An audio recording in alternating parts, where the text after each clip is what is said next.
Hi! Hi, shawties. How are you today? Oh my god, it's Thursday. Yay! Kita Thursday! It's Kita Thursday!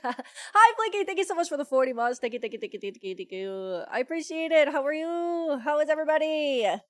It's another day. I keep thinking it's Friday because it feels like a Friday. It's also the last day of July, so it feels like a Friday. I feel like every day, no, not every day, every end of the month should end on a Friday, and then no. I think the weeks should be even. You know what I mean? Like the new week starts on Monday, and then the month should end on a Sunday. I don't know what the fuck I'm talking about. Anyway.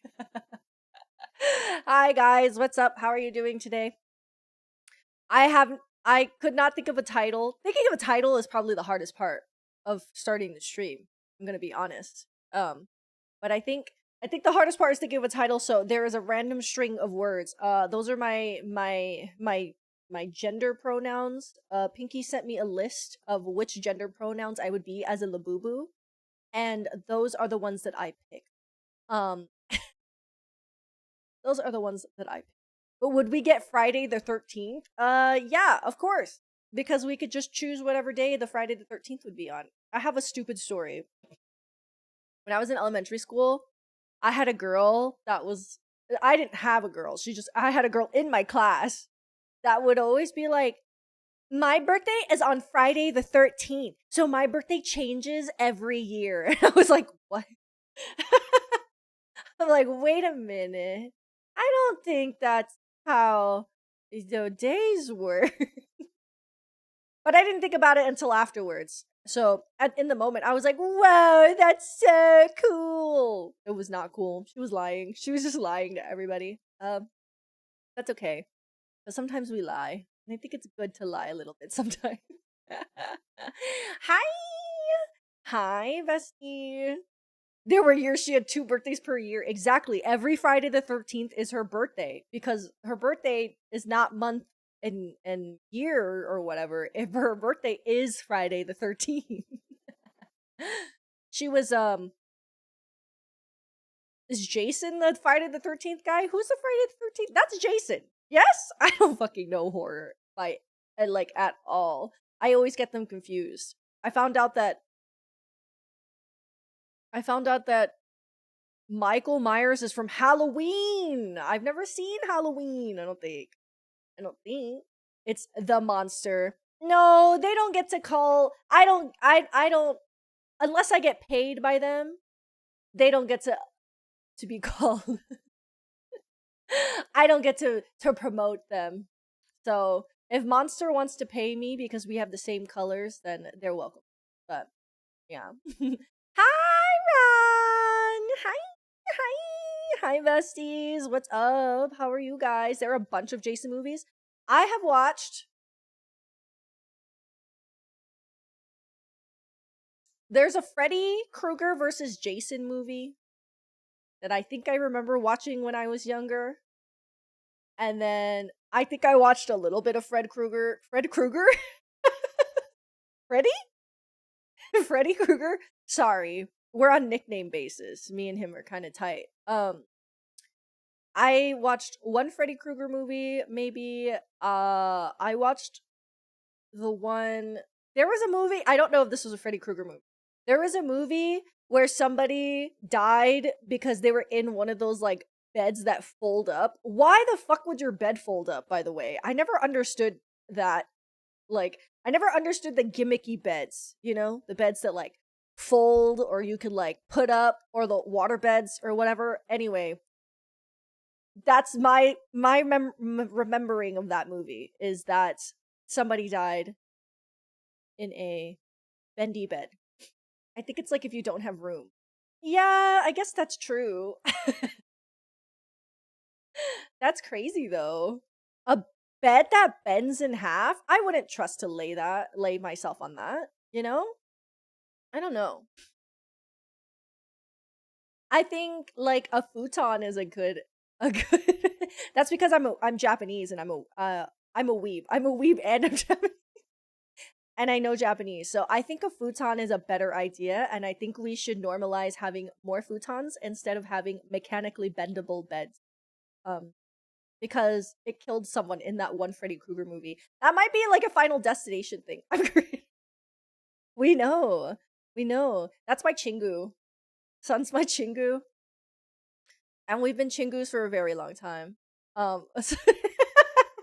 He had to. He just had to let me know. There's a fruit fly in my fucking face. It won't go away. I just took a shower. I'm naked. Oh my god. That's very bold of you, bestie. I don't bathe naked because I'm shy. So, I just don't bathe.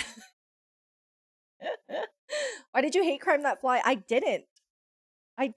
It's living free in my house. I had to put my bananas in the fridge because it was trying to it was trying to eat my fruit. It was trying to eat my bananas, so I had to put them in the refrigerator. And I don't know why it's still alive. But whatever. Fine. I've been working I don't know what it is about like the universe and the commission work that I get, but every single time I'll be in a drought, right? I'll be in a drought of just like I'll open some commissions and then like, you know, I'll get one here and there or whatever, and it's no big deal. I don't really mind it. But I don't know what the fuck just happened in the last like month that everybody has been DMing me being like, hey, are you open to do work on this thing with me? Can you work on this thing with me? Are you available to work on this thing? I'm like, whoa, where the fuck did you all come from? Why does everybody plan to do everything at once all at the same time while I'm also trying to like work on my stuff? I'm like, oh my god, he's talking about me. No, I'm not. I already finished yours. She wants me to be talking about her. That's why. I already finished yours, okay? No. Okay. I know you saw my title and you were like, hey, are you open to do work? Oh my god, Benny! Hi! Miss Benny Doki. She's here. Yes. I am for you. Anything for you, Benny. How are you? What's up? Are you excited? Oh my god, I can't believe I have not even debuted yet Benny Doki in my chat right now. I'm famous. I'm famous. You're done, don't worry. Okay. Well, whenever you need something, I'll do it. I swear I'll do it. I'll to the best of my abilities. It's nice though. It does feel really nice to like be on people's radar still. It's cool. So thanks. Thank you for paying me to do art. I really appreciate it. I love to do art. I've gotta like I have a really hard time with I don't know if anybody else is like this, if you guys like create stuff or whatever, but I have a really hard time of making things for the sake of like making stuff if it doesn't have a purpose for it. Like in my brain, I'm always and this is the graphic designer, I think in my brain that's like, oh, I need to think about the usage of whatever this thing is going to be, but I have a really hard time just making like art for myself or fan art or like a graphic or whatever that doesn't really have like a purpose or whatever. So it's nice. It's a really good way for me to get practice and also get paid and also do art and blah blah blah blah. So it's like, you know, a symbiotic cycle. Yeah, it's cool. I've just been busy because I have been for like the past like 3 or 4 days, I've had at least one person be like, hey, I would love to get something done. I'm like, oh, okay, this is all coming out of nowhere. And I'm pretty sure it's because everybody's getting ready for their, I don't know. I guess everybody is about to debut in the fall. I don't really know what the best time to debut is. Because I feel like it's a year-round thing, but I feel like lots of people don't really debut during like the winter seasons just because it's like creamy and stuff, you know? So I have no idea. I have no idea what I'm planning to do. It's crazy to me to think that I was like, I'm gonna get my model, I'm gonna debut it this year. And it's fucking, tomorrow is August, okay guys? And my model isn't even rigged yet. Not that like I was planning for it to get rigged around this time. So like all of the stuff has been correct in the timeline.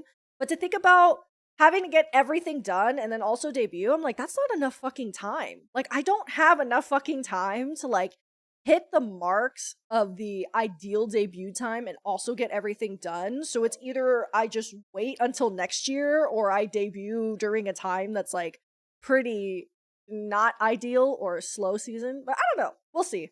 Um we'll find out. I have this issue where I have too many ideas and too many projects and so many big ideas and projects, and because I am so self-sufficient, I end up doing a lot of it by myself because money and time is always a big a big aspect of all of these things. So we'll see. I just really don't know how much of it I'm going to end up doing by myself, but it seems by the trajectory of it, it looks like about 90% of it will probably be done by me.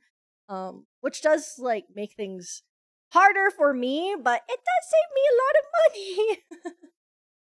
This VTubing shit is so expensive, y'all. 50 people debut like every day. Yeah, they really do. Um, it's so shocking to me how many VTubers there are in ever. Like just generally, I think lots of people are. I think the idea of like the lucrativeness has died down a little bit, but not quite enough, so that a lot of people continue to like, you know, the market has become a lot more competitive than it was, obviously many years ago. But that's just the trajectory of business and life and all of that stuff. But yeah. Anywho, can I commission you? No. I mean, if you really want to, you're gonna have to wait until October. I think I'm booked. I'm booked out. I'm booked out till October. I'm getting booked and busy, y'all. I'm actually like I'm just trying to be very mindful with my schedule and stuff like that, and I very often say yes because I because I like to accommodate my friends and stuff, and it's usually my friends or people that I really care about, or like their designs I like and stuff that I usually say yes to. So shake your dreads, ladies. I'm on that leave me alone type shit. He's talking about me. Fuck. If the shoe fits, then absolutely. Ladies, ladies. That's my favorite TikTok sound right now. I'm trying to think if I really even know any other ones right now. And I don't think I do. Oh, I don't know it, but I just know that it's like book a jet to holiday. I know that one. Oh, yes! I have the one and only 24 karat gold labuxu. Yes. Nothing beats a Jet 2 holiday. This is terrible. We all have brainworms, and it's TikTok's fault, dude. We all have fucking brainworms. We all have the same stims. We all have the same thing in playing in our brains 24/7. But something needs to be done. Somebody needs to rip this iPad from my hand. We need to go trip to the mountain and detox. Oh my god, besties! There's cannibalism in Peak now. We should play it. Off the grid vacay. When we went to the beach, I felt it was so nice. Like I don't know, I felt like the purest form of myself. I felt like the sand between my toes and the wind in my hair, and I was just like going around looking on the floor for seashells with my besties, and it was just like such a quaint time, a quaint healing time for me. And I felt like a dog on the beach. Like I really did just feel like I was having a fun good time on the beach, and I need that again. Need that. # I, need that. Glee, yeah. um I can't see the word Glee without thinking of Glee, the show. Pinky found this out about me recently, and it's that I liked Glee in high school. Do you have a secret thing that you guys were into in high school that you don't talk about? Mine was Glee. I was a Glee Tumblr. I was in choir in high school. I don't remember any of the names of the Glee characters or anything, but I was all about the gays in Glee. You know what I mean? I was like, oh my god, they're gay. I love this. I loved the gays. I support the gays. Teen Wolf. Fuck. Mine was, I didn't really enjoy that much of non-animated films. My shit, you guys, was Rise of the Guardians and How to Train Your Dragon. And I was on Tumblr because people were shipping the fuck out of like animated Disney characters and shit. Do you guys ever watch this YouTube video where it's like a ship of like Pocahontas and Sasuke? Rise of the Bear Tangled Dragons. Yes, yes,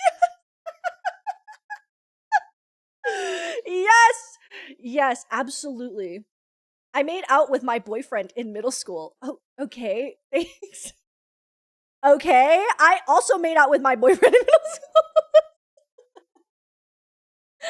I mean, I guess. Hi, boo. How are you?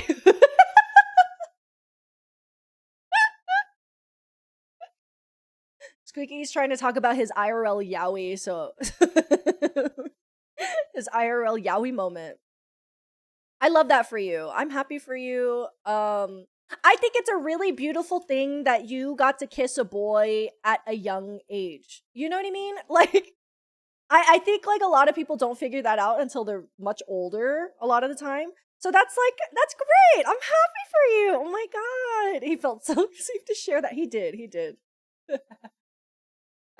I'm supporting him. I'm supporting my partner's gay rights and him kissing his middle school boyfriend.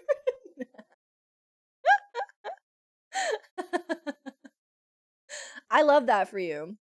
I wish I could kiss a boy or a girl ever. I hope one day that happens for you. I think kissing is fine. I think it's cool. I guess.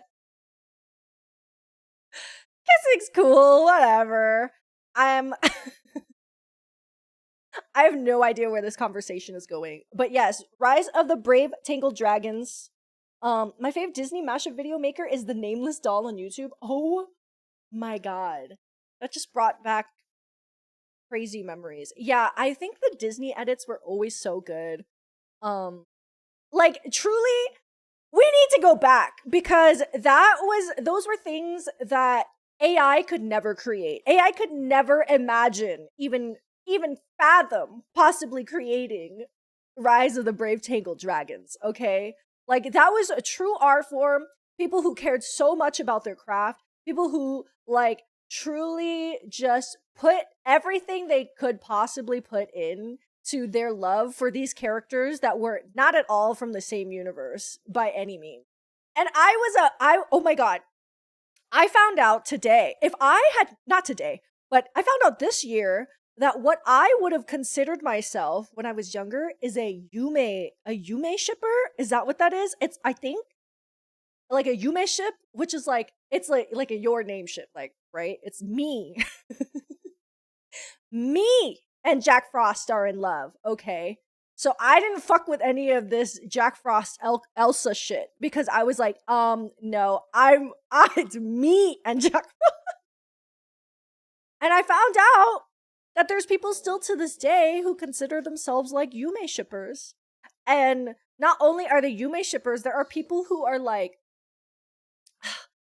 what is it? Non-sharing. I'm learning so many fucking buzzwords. Non-sharing Yume shippers are Yume shippers who like ship themselves with a character and then they like don't like to share that character with like other people or like other whatever.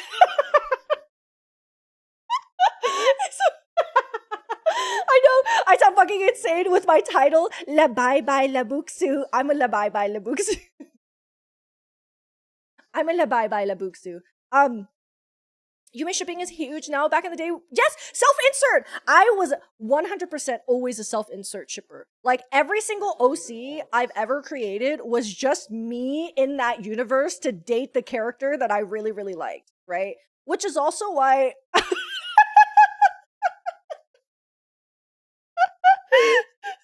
which is also why I think whenever I created Kita, I was like, this is just, it's just gonna be me. You know what I mean? Because I've always been like the self-insert type of bitch.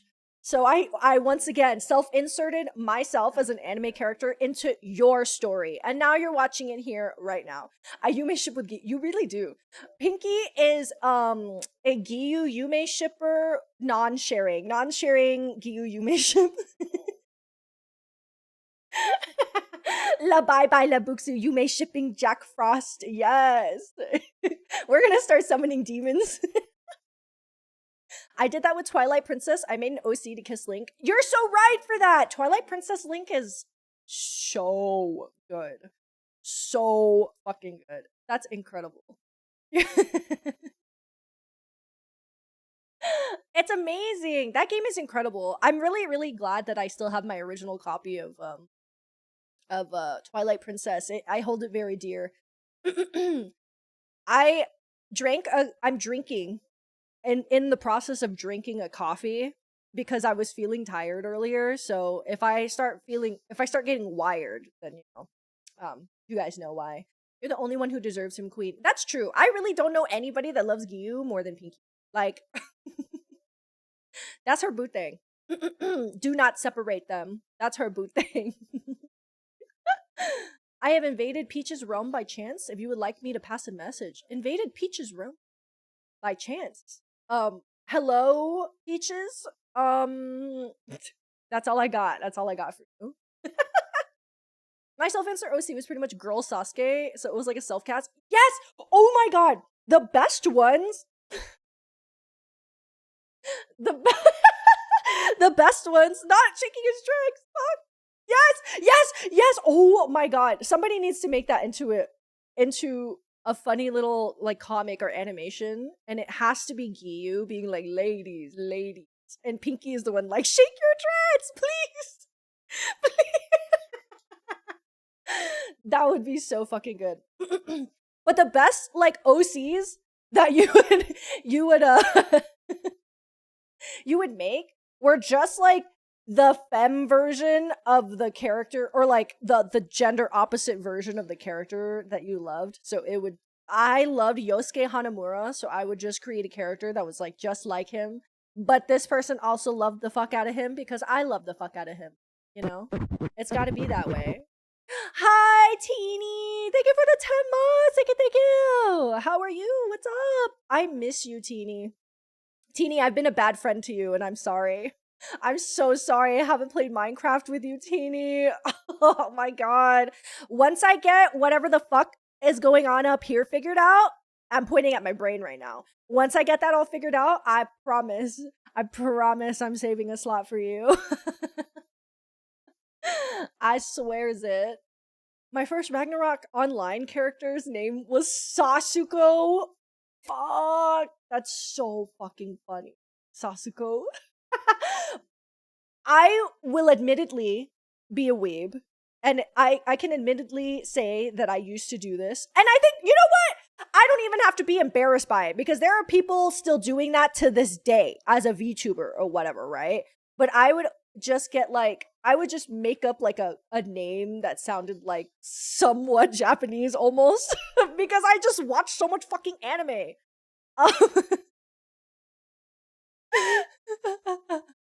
I would take last names. I'm Ichigo. Yes. I was Hikari because it was oh my god, it was a Japanese name, was simple and clean. That's a good one though. I'm not gonna lie. That's a pretty good one. At least it was like a real name, right? But, you know, I'm allowed to do it, whatever.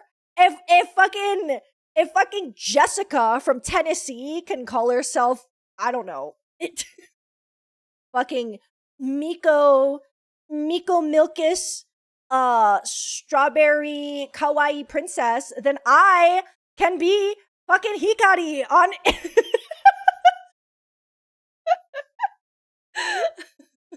I can be Hikari on Gaia Online if I want to, okay?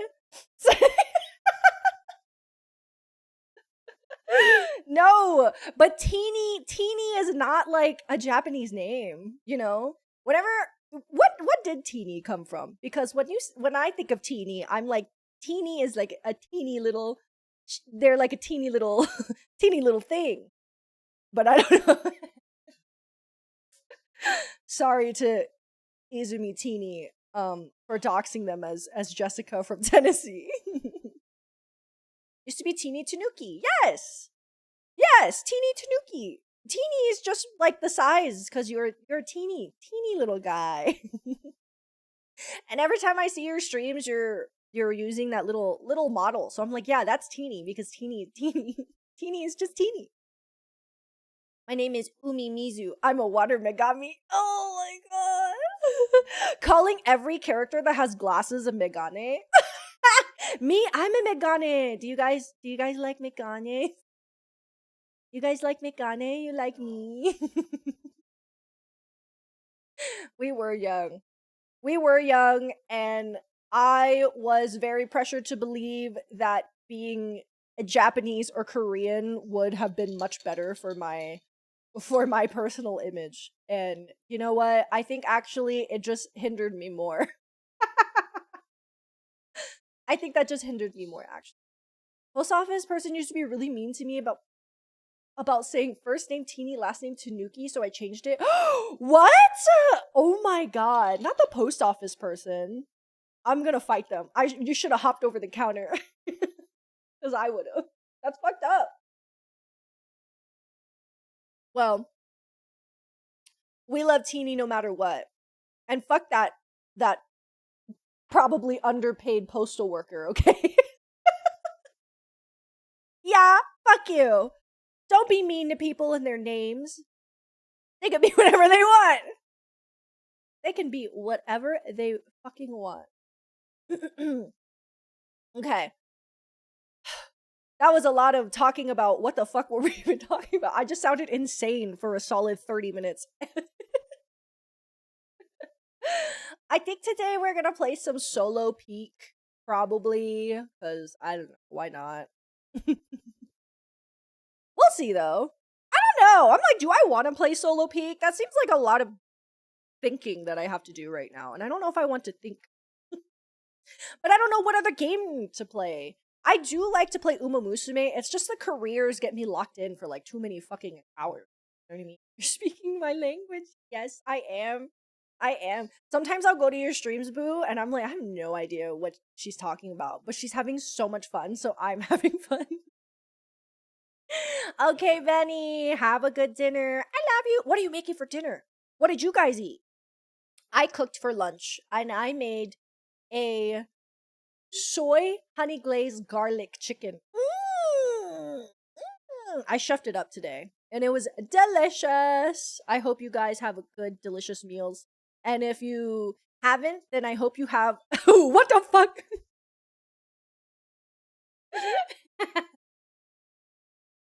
I'm gonna go buy Filipino food. Oh, fuck yeah, dude. Filipino food is so good. I should be cooking, but I don't wanna. That's okay. You know? Whatever. It's fine. Share! Okay. Okay, bestie. Bestie, if you ever wanted to learn how to cook or if you felt like it, I would totally be down to just like be in a video call and we could like cook together. You know what I mean? But otherwise I would just cook for you, but unfortunately we live very far away. Hmm. Maybe somebody needs to be closer to me. Bye, bestie. Have a good day. Have a good night. I had chips and guac. Ooh. I like chips and guac. I like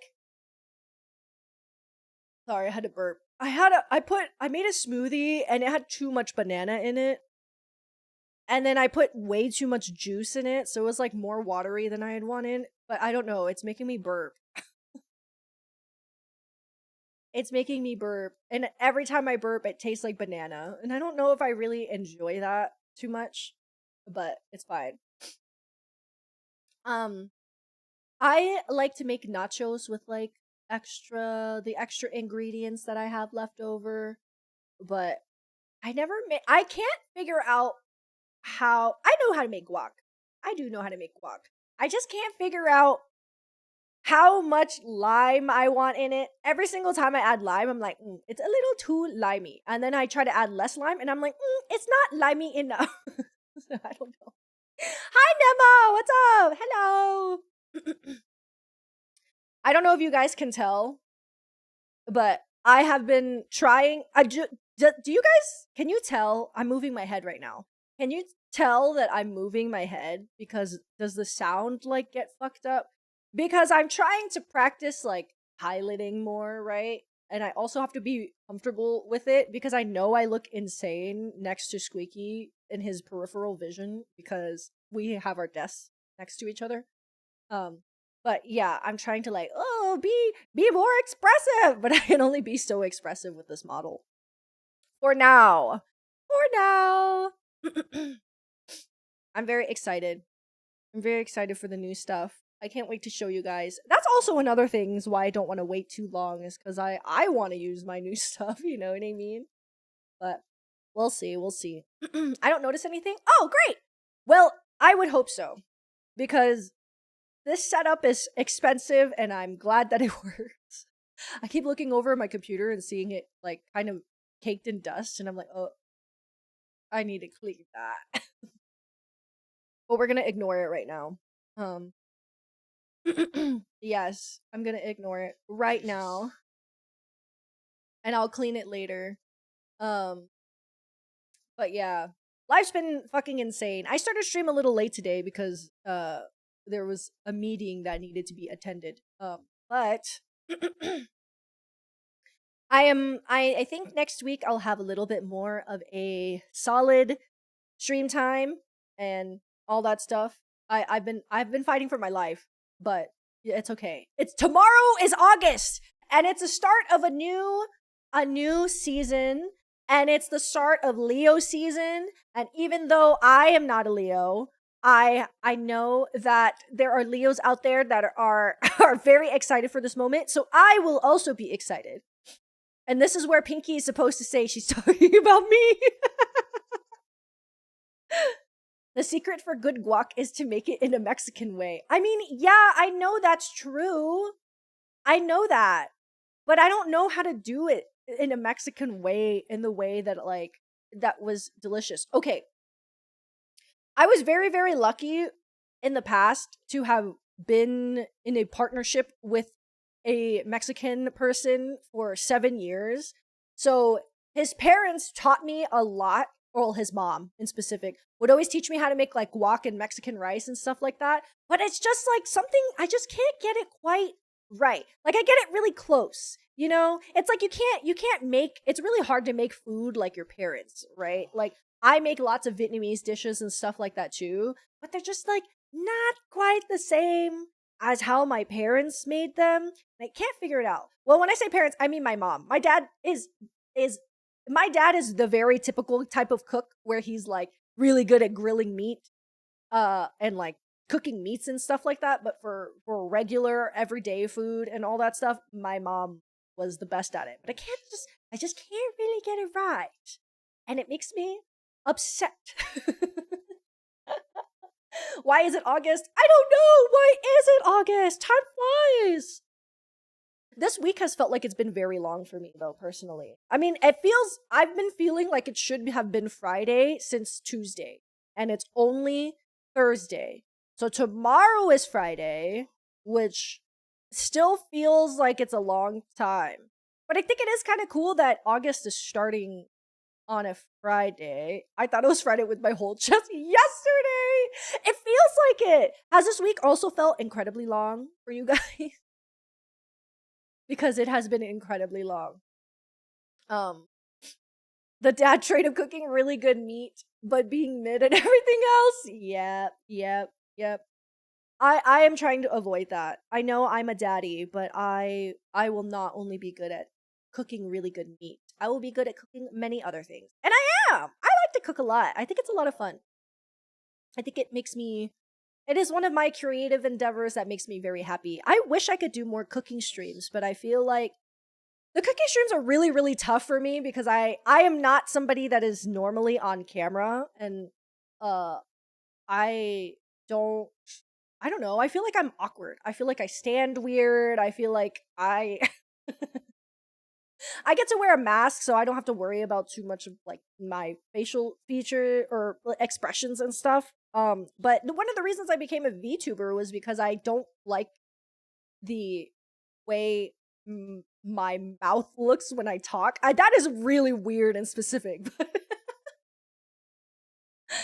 But yeah, the cooking streams get kind of hard because one, it's my kitchen, so I'm like, oh god, they're gonna see how fucking dirty, or my kitchen is in use almost all the time. I use it every single day, so it has personal messes and stuff like that. And I'm like, I gotta clean it all up, and then I gotta set it up for the camera, and blah blah blah blah blah blah blah. And then I get nervous, and you could clean it beforehand. I did. That's what I did for Koopa Mist, and then I was like, oh man, that was so exhausting. July was long as fuck. AX feels like it was 3 months ago. It does. AX feels like it was so long ago. Oh, dang. I think I could take a picture. I made a little spread in my journal of the AX stuff, and as I was like flipping through it, I haven't done my journal in many months. I kind of feel bad about it, but I recently did the AX one, and I was just looking at the badge, and I was like, wow, it's kind of insane that I went to AX. Like, I don't even feel like I went. It's like a fever dream. It's like a fever dream. College starts again in a few days. No, I'm so sorry. I'm so sorry. That's okay. You got this. Get your degree. I believe in everybody furthering their education, and take it from me. Take it from me. That's from somebody who does not have a further education. You should probably further your education if you want. If you want, it's a good idea. But also, whatever, whatever.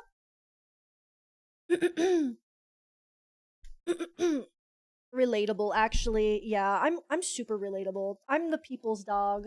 Everybody loves how relatable and cool I am. Let me show you guys.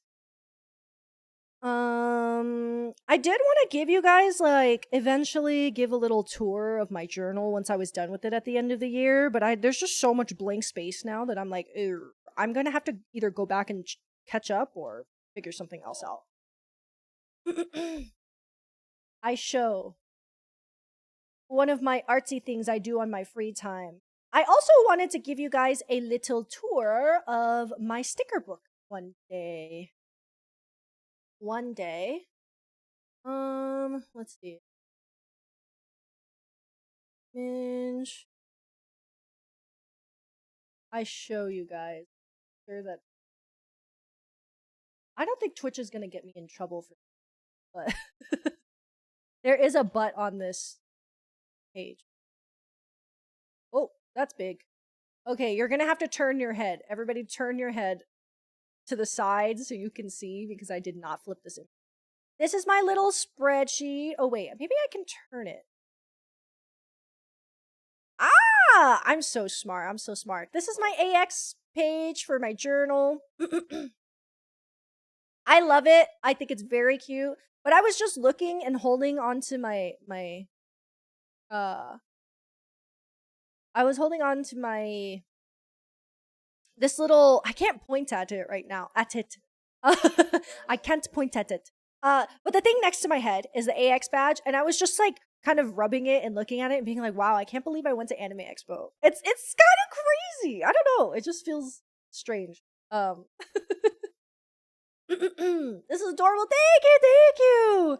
I love Giant Panty. Okay, I did kind of a blasphemy, and this is a limited little postcard that they released for the Panty and Stocking premiere, and I cut it up. I fucking cut it up and I put it in my journal, and maybe that's like some blasphemy or whatever, but it's mine, so whatever. The signature that is next to Panty's head is actually from Kamochiru, which is one of Iron Mouse's artists, but I've actually followed her for a really really long time. Like even before VTubing, I had followed Kamochiru. So it was really cool to be able to see them in person at AX, and then they also signed a little piece of merch that I bought from their table, which was fun. The butt the butt sticker. This butt sticker with the girl in the pink panties. If you could see it, she's right there. Is a scratch and sniff sticker by Bomb Hat, and it smells like strawberries. So now every time I open the page, it smells like strawberry because it has strawberry scent on her butt. Well, I mean the whole sticker smells, but you know what part you're scratching and sniffing. Come on.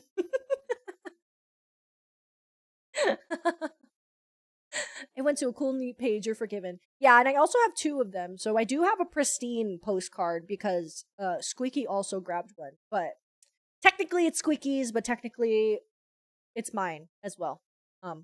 Yeah. The photos came with a CD. Oh, did you get them back? Did you get the photos back? I would love it if you want to send it out. I guess I will take the CD because I think I have something that could look at the photos. Probably. Oh, Squeaky just said we don't have a CD drive. We could probably put it in the PS2 or something, no? Just like old times. Yeah, just like old times. Yes, yes. I would love to show you guys more of my journal eventually. I think that would be a lot of fun. Ooh, this is my other AX one because we were in California for a very long time. I was not expecting or not expecting, but like it's kind of crazy to think about how long I was in there. I was in there, that being California. I got this pedo sticker, or not sticker, it's a balloon. Me still talking about AX. I'm gonna talk about AX for the rest of my life.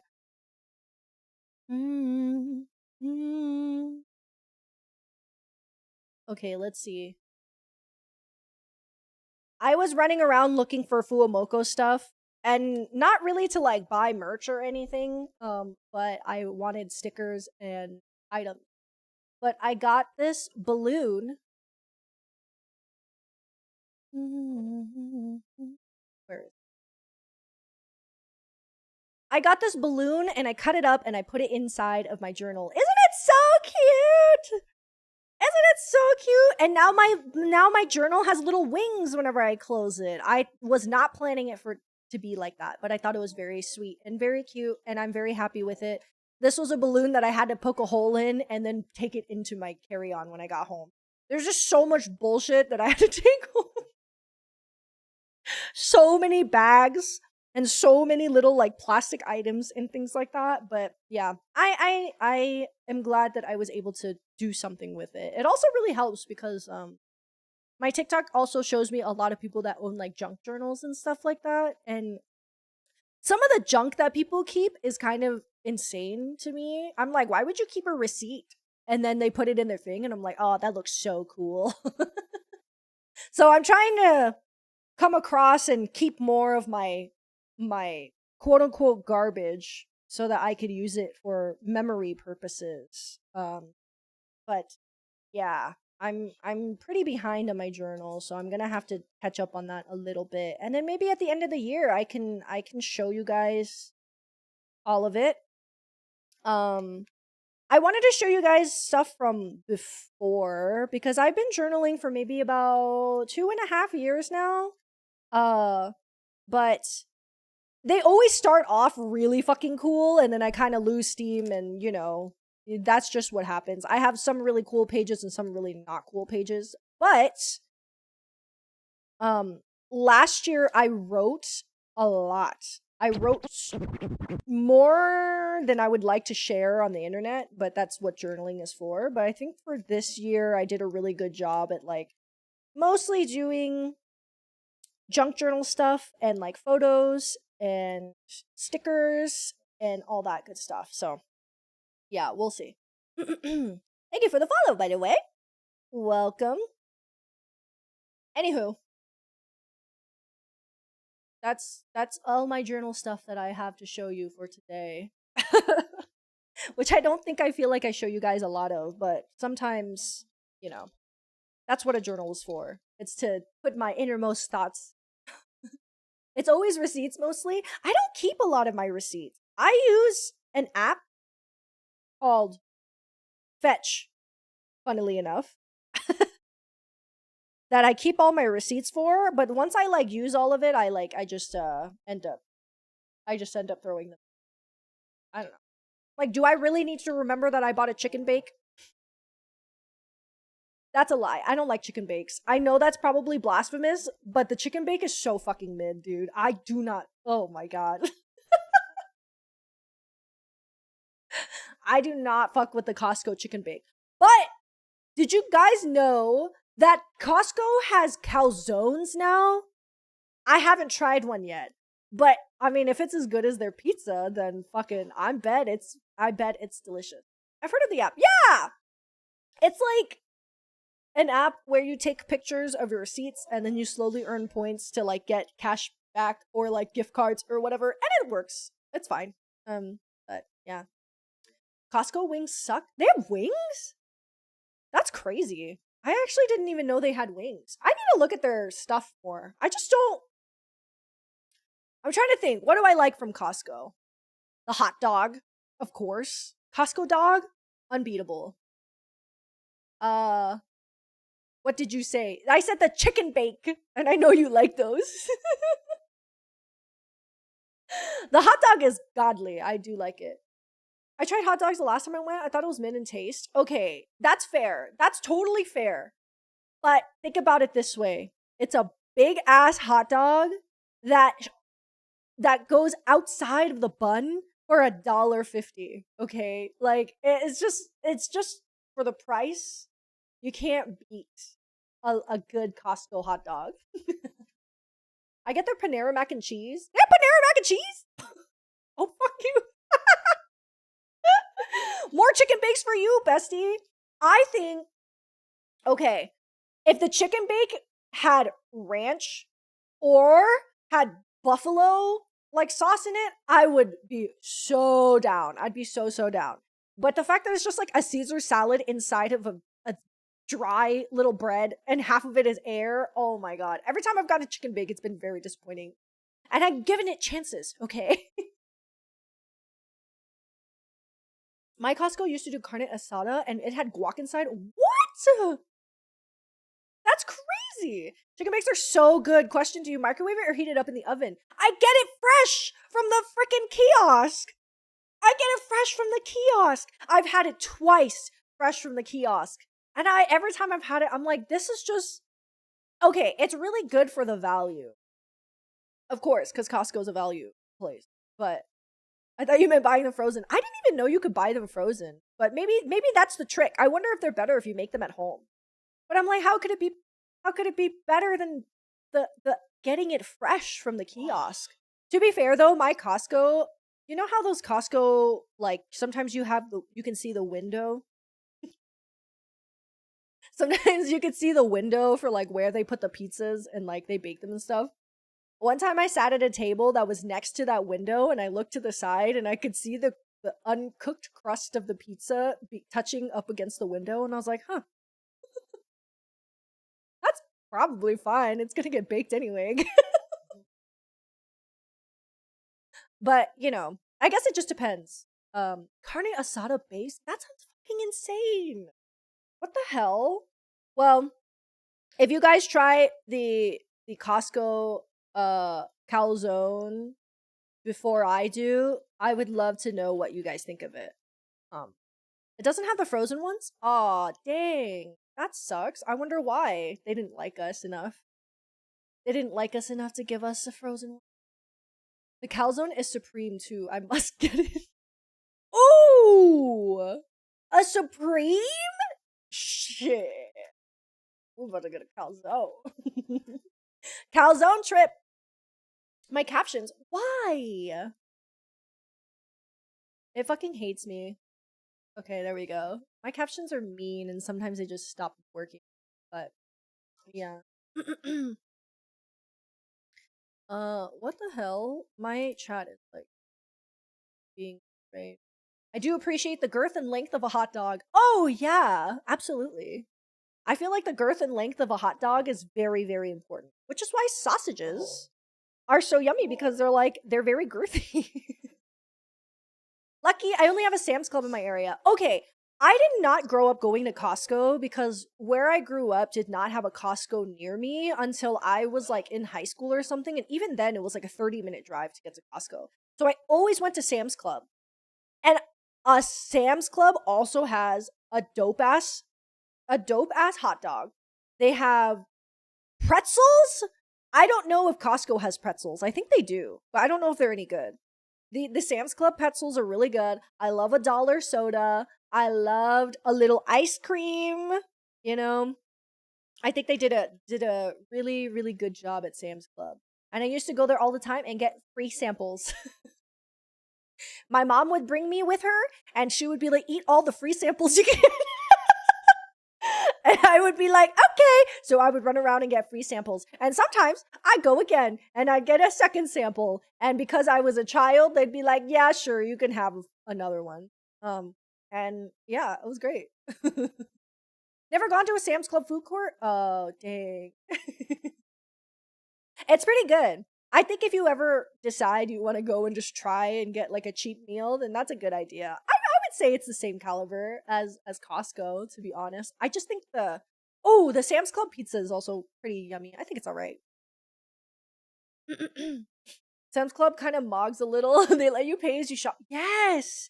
Sam's Club is kind of the shit. I'm not going to lie. Like when I started going to Costco, I was like, wow, this is really cool. This is awesome. I really like the selection, but I don't really feel like I missed out on like going to the sort of warehouse bulk store because I always grew up going to a Sam's Club.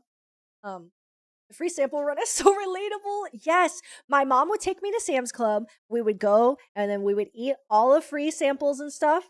And then she would take me to Walmart and then I'd go get a free cookie. Did you guys know that Walmart used to offer free cookies at their deli? And it was always so yummy. The Walmart free cookies were so yummy when I was younger, but they don't do that anymore. No more free food in this economy. We're not giving shit out. Free food with a membership. I can't remember if Sam's Club requires you to have a membership in the same way that Costco does. They require, yeah, I know they require membership, but do you have to like have a membership to go in? I definitely remember there were people that were like I'm going in to get a membership, and then they would just go get a hot dog or something. Some of the Walmart baked cookies and baked items are pretty good for their prices. Yes, they are. Okay. This is me on some poor people shit, but I fuck with Walmart. Okay, Walmart is very affordable. It is really, personally, I never thought it was that bad. I think lots of people are like, "Oh my god, it's so disgusting. There's a worse type of people there." Blah blah blah, and I'm like, what? What? I just don't think y'all have ever been poor before. But Walmart has, I don't know if they have them anymore, but I used to all the time. There are these Walmart brand snickerdoodle cookies that were the absolute delicious best snickerdoodle cookies I've ever had in my life, and I can never find them anymore, and it breaks my heart. But those cookies that are like made from the Walmart bakery are really really yummy. I think I saw those around last year. Yeah, I feel like when I was younger, and not even younger, maybe like 2 years ago, I would get them all the time. I would get them all the time. Hi, Mithrills. Thank you so much for the raid. How was your stream? I hope you had a good time. We're talking about Walmart. I would go to get those cookies all the time, like almost like less than 2 years ago. But then I moved, and I was wondering if it's because I moved. But then I went to a Walmart that was like in my hometown, and they didn't have them there either. So I don't know. I don't know if they just stopped making them, but it makes me really sad. Um, I do love like a grocery store, like bakery though. A Whole Foods bakery? Don't even fucking get me started, dude. I'll spend $30 on some cookies. Don't fucking play with me. I love cookies. I love a baked good. I love a little delicious tart bread. Whole Foods is pretty expensive. When I was a kid, my parents would drop me off at the Giant Eagle daycare. What daycare in quotes? While they shop, they had consoles we could play. Wow, consoles? That's good. That's crazy. My go-to baked good, if I'm baking them myself, it's either banana bread or chocolate chip cookies.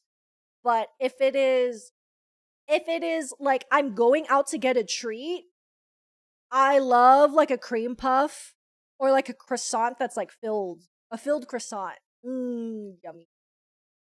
The reason we rarely go to Walmart here is because the parking they made is a narrow spiral inclination to get to, and that's low-key dangerous. Oh my god, that's insane. I also have I grew up in Texas. And if you guys haven't been to Texas, like 60% of Texas is parking lots. 60% of Texas is parking lots. So like I never really had too many issues with the parking areas and stuff like that because it would just be like flat paved parking lots. But the hardest thing would be like because the parking lot is so big, you have to walk to the store basically, right? So you always try to get the closest parking spot.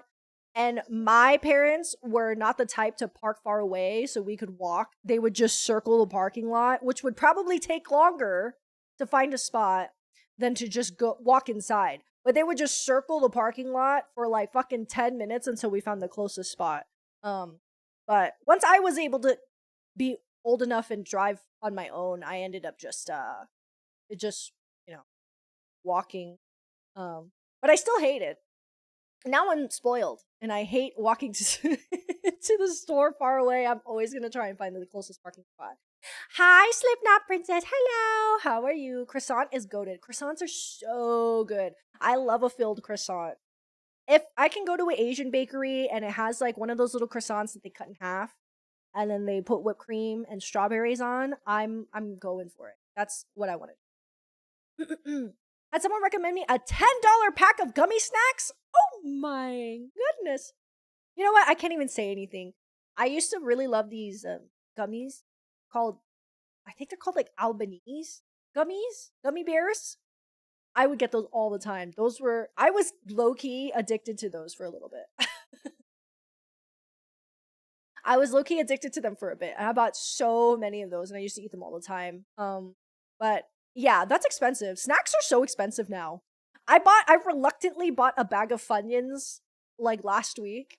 And God, they're so expensive. Funyuns are like $7. $7 for a bag of chips, dude. And I reluctantly bought them because I just really needed a treat. Okay, guys, I just really needed it. And then I ate the whole bag, and it was so delicious, and it makes me sad because I'm like, that's the last Funyun I'm gonna have for a while because just there's so many other chips, so many other cheap chips. Man, it's too much. It's too much. All single lane roads, everyone flying at 50 miles per hour with homes right next to those same roads. Oh my god. Yeah, dude. All of the, like, all of the freeways and highways in Texas are like, the the speed limit is 75, which means that people go 90, right? It's scary. It's scary out there. I'm glad I don't really have to drive in that area anymore, but man, it's crazy. I have question. I need advice about a boy. Okay. But I might tell you to dump him if it's I might tell you to dump him depending on what it is. Me when I woke up after recovering from fever immediately driving to Walmart and buying $50 worth of cookies, ice cream, and treats. But the thing is like at Walmart, $50 worth of treats is kind of a lot, right? I get these like, what is it? These great value ice cream sandwiches, and they're like $3 for 12 of them. It's just, I love it. It's great. It's great.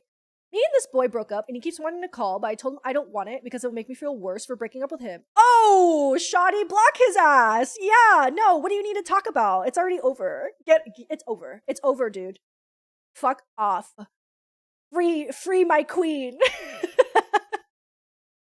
Free my queen. You do not need to be talking to that man anymore. That is not your problem. Not your problem. It was 5 packs of cookies, 2 pints of ice cream, and a big ass carton of goldfish crackers. The goldfish, that really is the cake on top. Or no, the cherry on top. That it really is the cherry on top. Cheez-Its are $6? No, that's evil. My rat queen doesn't get to have her Cheez-Its for free. She's a rat. She needs cheese. What has become of the world?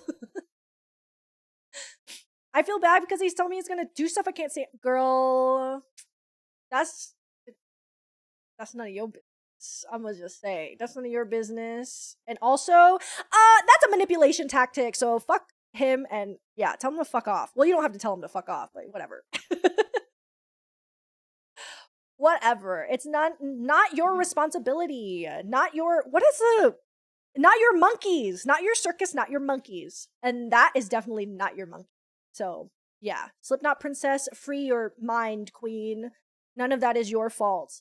And you know, like you have already put your foot down, so don't let up because somebody wants to manipulate you, you know?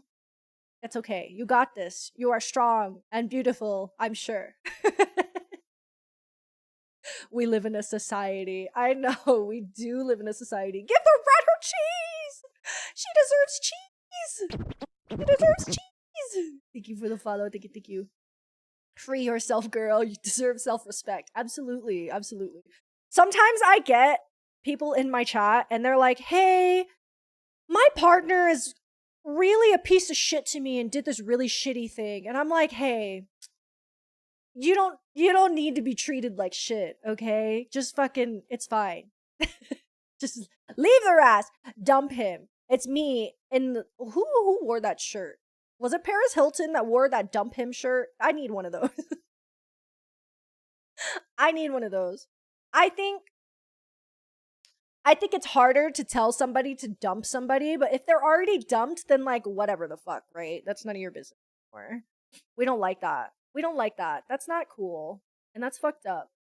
And that's coming from somebody who has been manipulated many times because guess what? I did not have boundaries for a very long time. So learn your boundaries early and your future you will thank you. And even though it feels bad right now, it'll be okay. I swear, I promise, shawty. I promise we stand on business. It's not clocking to you. It's not clocking to you. It's not clocking to him that you're standing on business, okay? It's not clocking to him. So just do what you need to do and do what is best for you. Yeah, no thank you. That'll be the life lesson for the day. Not the clocking thing again. It's not clocking to you. It's not. It's unfortunately it's going to become my new stim. Learn your boundaries and then figure out what you can do to arm them and increase your defenses. Yes, exactly, Ika. Exactly. You are a soldier in the war that is love. And you need to protect yourself, okay? It is the trenches right now. And you gotta keep your little helmet on, and you gotta hold on tightly to the gun that is your heart. Is it clocking? Is it clocking to you? Clappy. La fufu. I'm a labubu. Labuxu. It's not clocking to you that I'm standing on penis. Some people are... That's enjoyable. That I'm standing on penis. That's terrible, bestie. Are you laughing? I know he's giggling to himself right now. For legal purposes, do not encourage him to continue his promised acts. I cannot say, though he's a gross manipulator, we can disengage from the situation. Oh, no, absolutely not. You should never, ever, well, Okay. Do not encourage people to do things that are to themselves or whatever. Like, that's just base human decency. But you know, you could tell them to leave you the fuck alone. Labuxu? There's a third category now. It's my gender. I'll show you guys. Pinky showed me this. You guys have to choose your you guys have to choose your genders too.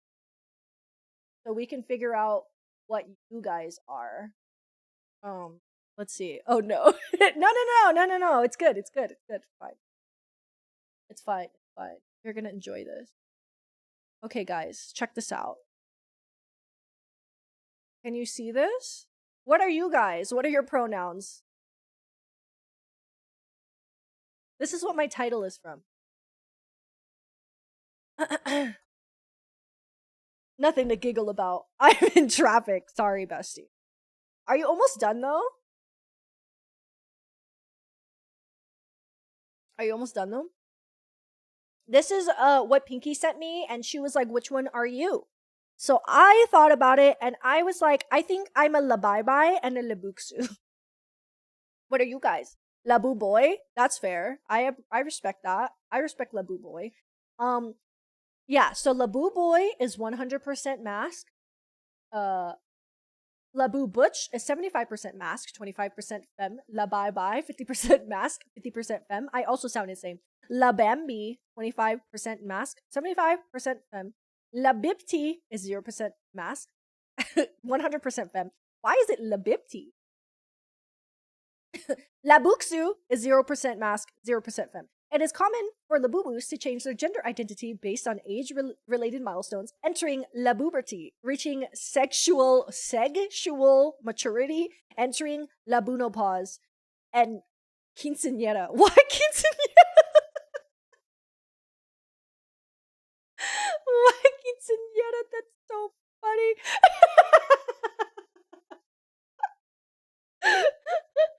That's so funny. That's so fucking funny. Probably Labu Butch. Labaibai. I've confused as trans before. That's fair. That's fair. Oh my god, I'm learning so much about you guys. Like, quinceañera is really important, I think. Yeah, I think so too. It's like, there's a Jewish one. There's like a Jewish coming of age ceremony, isn't there? I don't remember what it's called. I don't think we have that in like not in Vietnamese culture as far as I know. I don't think there's any like oh, Sweet 16. That totally is like that's like the American thing. A bar mitzvah. That's oh yeah. A bar mitzvah or a bat mitzvah, I think, is for because they're also gendered, just like the labubus. Gendered just like the labubus. I guess I'm Labu boy, but I feel labuxu. Well, if you are whatever you say you are and whatever you feel like. So if you want to be a labuxu spooky, then I believe that you can be a labuxu.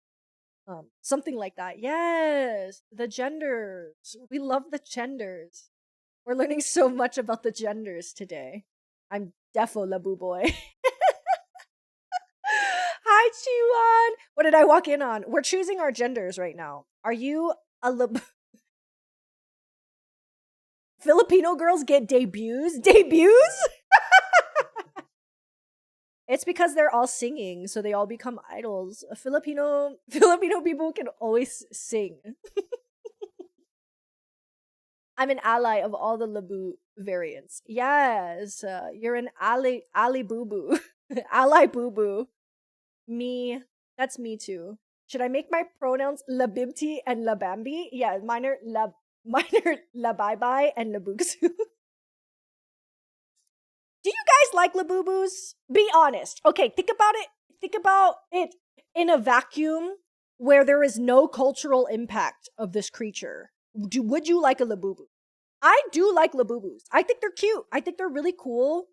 But it's really unfortunate for me personally and many other people because like I used to get blind boxes for myself as a fun little treat for you know, just because I like to get blind boxes. But now they're so expensive that I can't afford them. So I've totally like been capitalism out of my hobby because they're too expensive now. And the Labubu is very a big reason for that this year, which makes me not like them anymore.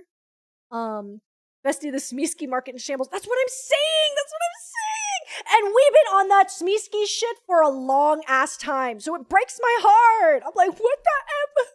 What the f? I can't get a Smeesky anymore. It kills me. I haven't had a Smeesky for like 3 years because they went from $8 to like 23. I'm like, why is it $23 for a piece of plastic? I just want a little green guy. Kind of whatever to me, that's fair. I have no real feeling, that's fair. If they ran around a horse track and I could train them, I would like Labubus. He wants a Umabubu.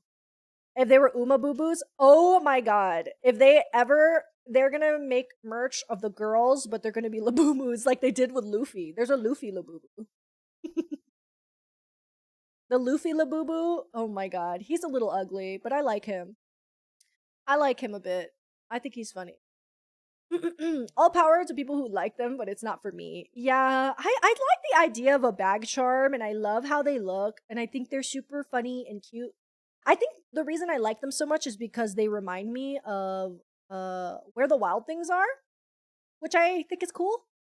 I really loved that show and movie growing up, so I was like, oh my god, it's a little funny creature with sharp teeth, and he's kind of ugly, and I like him, and now he is the symbol of capitalism and gentrification. So now, now we don't fuck with Labubus like that. But that's okay because I still respect all of their genders. Considering the cultural context, I would like one for mere irony. Oh, that would be good. We should reclaim the Labubus. We should reclaim them. Gentrification of blind boxes. Yeah, absolutely. Somebody left a Labubu on Karl Marx's grave, and I'm like, he's gonna come back and he's going to kill us, dude. That is a crime. I like some blind boxes too, but I'm very picky which blind boxes I'll get. It has to be one that no matter what I'll get, I'll like it. Oh yeah, like that one Junji Ito blind box. That makes sense. I used to also, well, I am still like that, even more so than before. But the only blind boxes I used to really collect were Smeeskis, and I love them. I still love them so much. But they're so difficult to find. And if I can find them, they're just so overpriced now. It's insane. Umabubus would go so hard. We gotta create Umabubus. I saw that Rip and Dip created like a really ugly, shitty version of a Labubu, and I think it's not good. I think it's not good for our brains to continue this. Because look at what's happened. Look at my title. This is all Labubu's fault that we're talking about Labu Butches and Labibis, and they're having quinceañeras.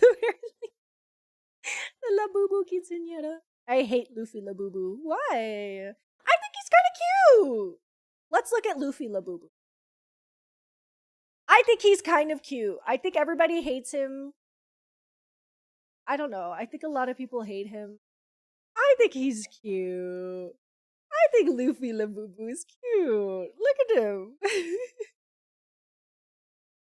He's a real Lafufu. This is authentic Labubu, the Monsters X One Piece series. He's a Lafufu. Real Lafufu. I think he's cute. I think he's cute. I just wouldn't pay fucking $200 or whatever the fuck they're trying to charge for this goddamn thing. That's the worst part of it all, I think, personally, is the fact that they're trying to charge us an arm and a leg for this fucking thing. I'll show you guys the ones that I really like. Oh, I love a Smeesky. Look at these guys. Look at him. He's so cute. I love these so much. I love them so much. They're just so good.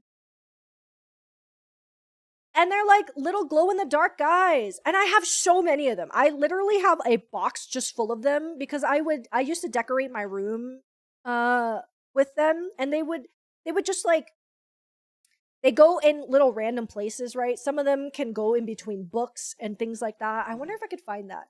This one like is laying down, and then oh, yeah, like this. Like this. You see how they're like you can put them in between books and stuff? And they were just so cute. They also glow in the dark. Ah, they're so cute. But now they're so expensive. It's really really difficult to find them for less than like $10 anymore. Less than 15, less than 20 probably. I think the last time I tried to buy one, I I used to buy these guys for like $4.99, okay? And then when the price got to $7.99, I was like, "Oh, that's a little steep, but I guess I really like these little guys."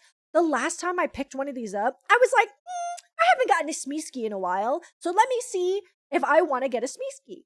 And I picked up the box. That shit said $22.99. Oh my god! I put that shit back. I put that shit back and said, nope, nope. I'm not buying that shit. You can fuck right off. Okay? You can fuck right off with that shit. I don't want to spend $23 on a thing that I'm just gonna like put on my shelf. As much as I do like it. And I just have to be okay with the fact that I have so many of them already that I'm like, I guess I'll just have to appreciate what I have. But they're just all, there's so many of them that are so cute. I have the one that holds your toothbrush. Miski toothbrush. Oh, I don't even have the, do I have the blue one? I have this one. The one with the little guy. And it's so cute. It's so cute. I love them so much. I love them so much. I blame Sunny Angels. Yeah, Sunny Angels kind of started the wave. But I also feel bad for like the Sunny Angel collectors. Me and Pinky are the two genders, okay? I'm Labu Boy with my Smeesky, and she's Labitby with her Sunny Angels.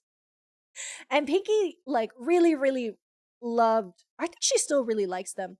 Really likes the Sunny Angels, but the thing is like they're just so expensive now. I think we were at AX and she went to go buy, she like picked up she picked up a Sunny Angel and was like, I'm gonna get this and one other thing.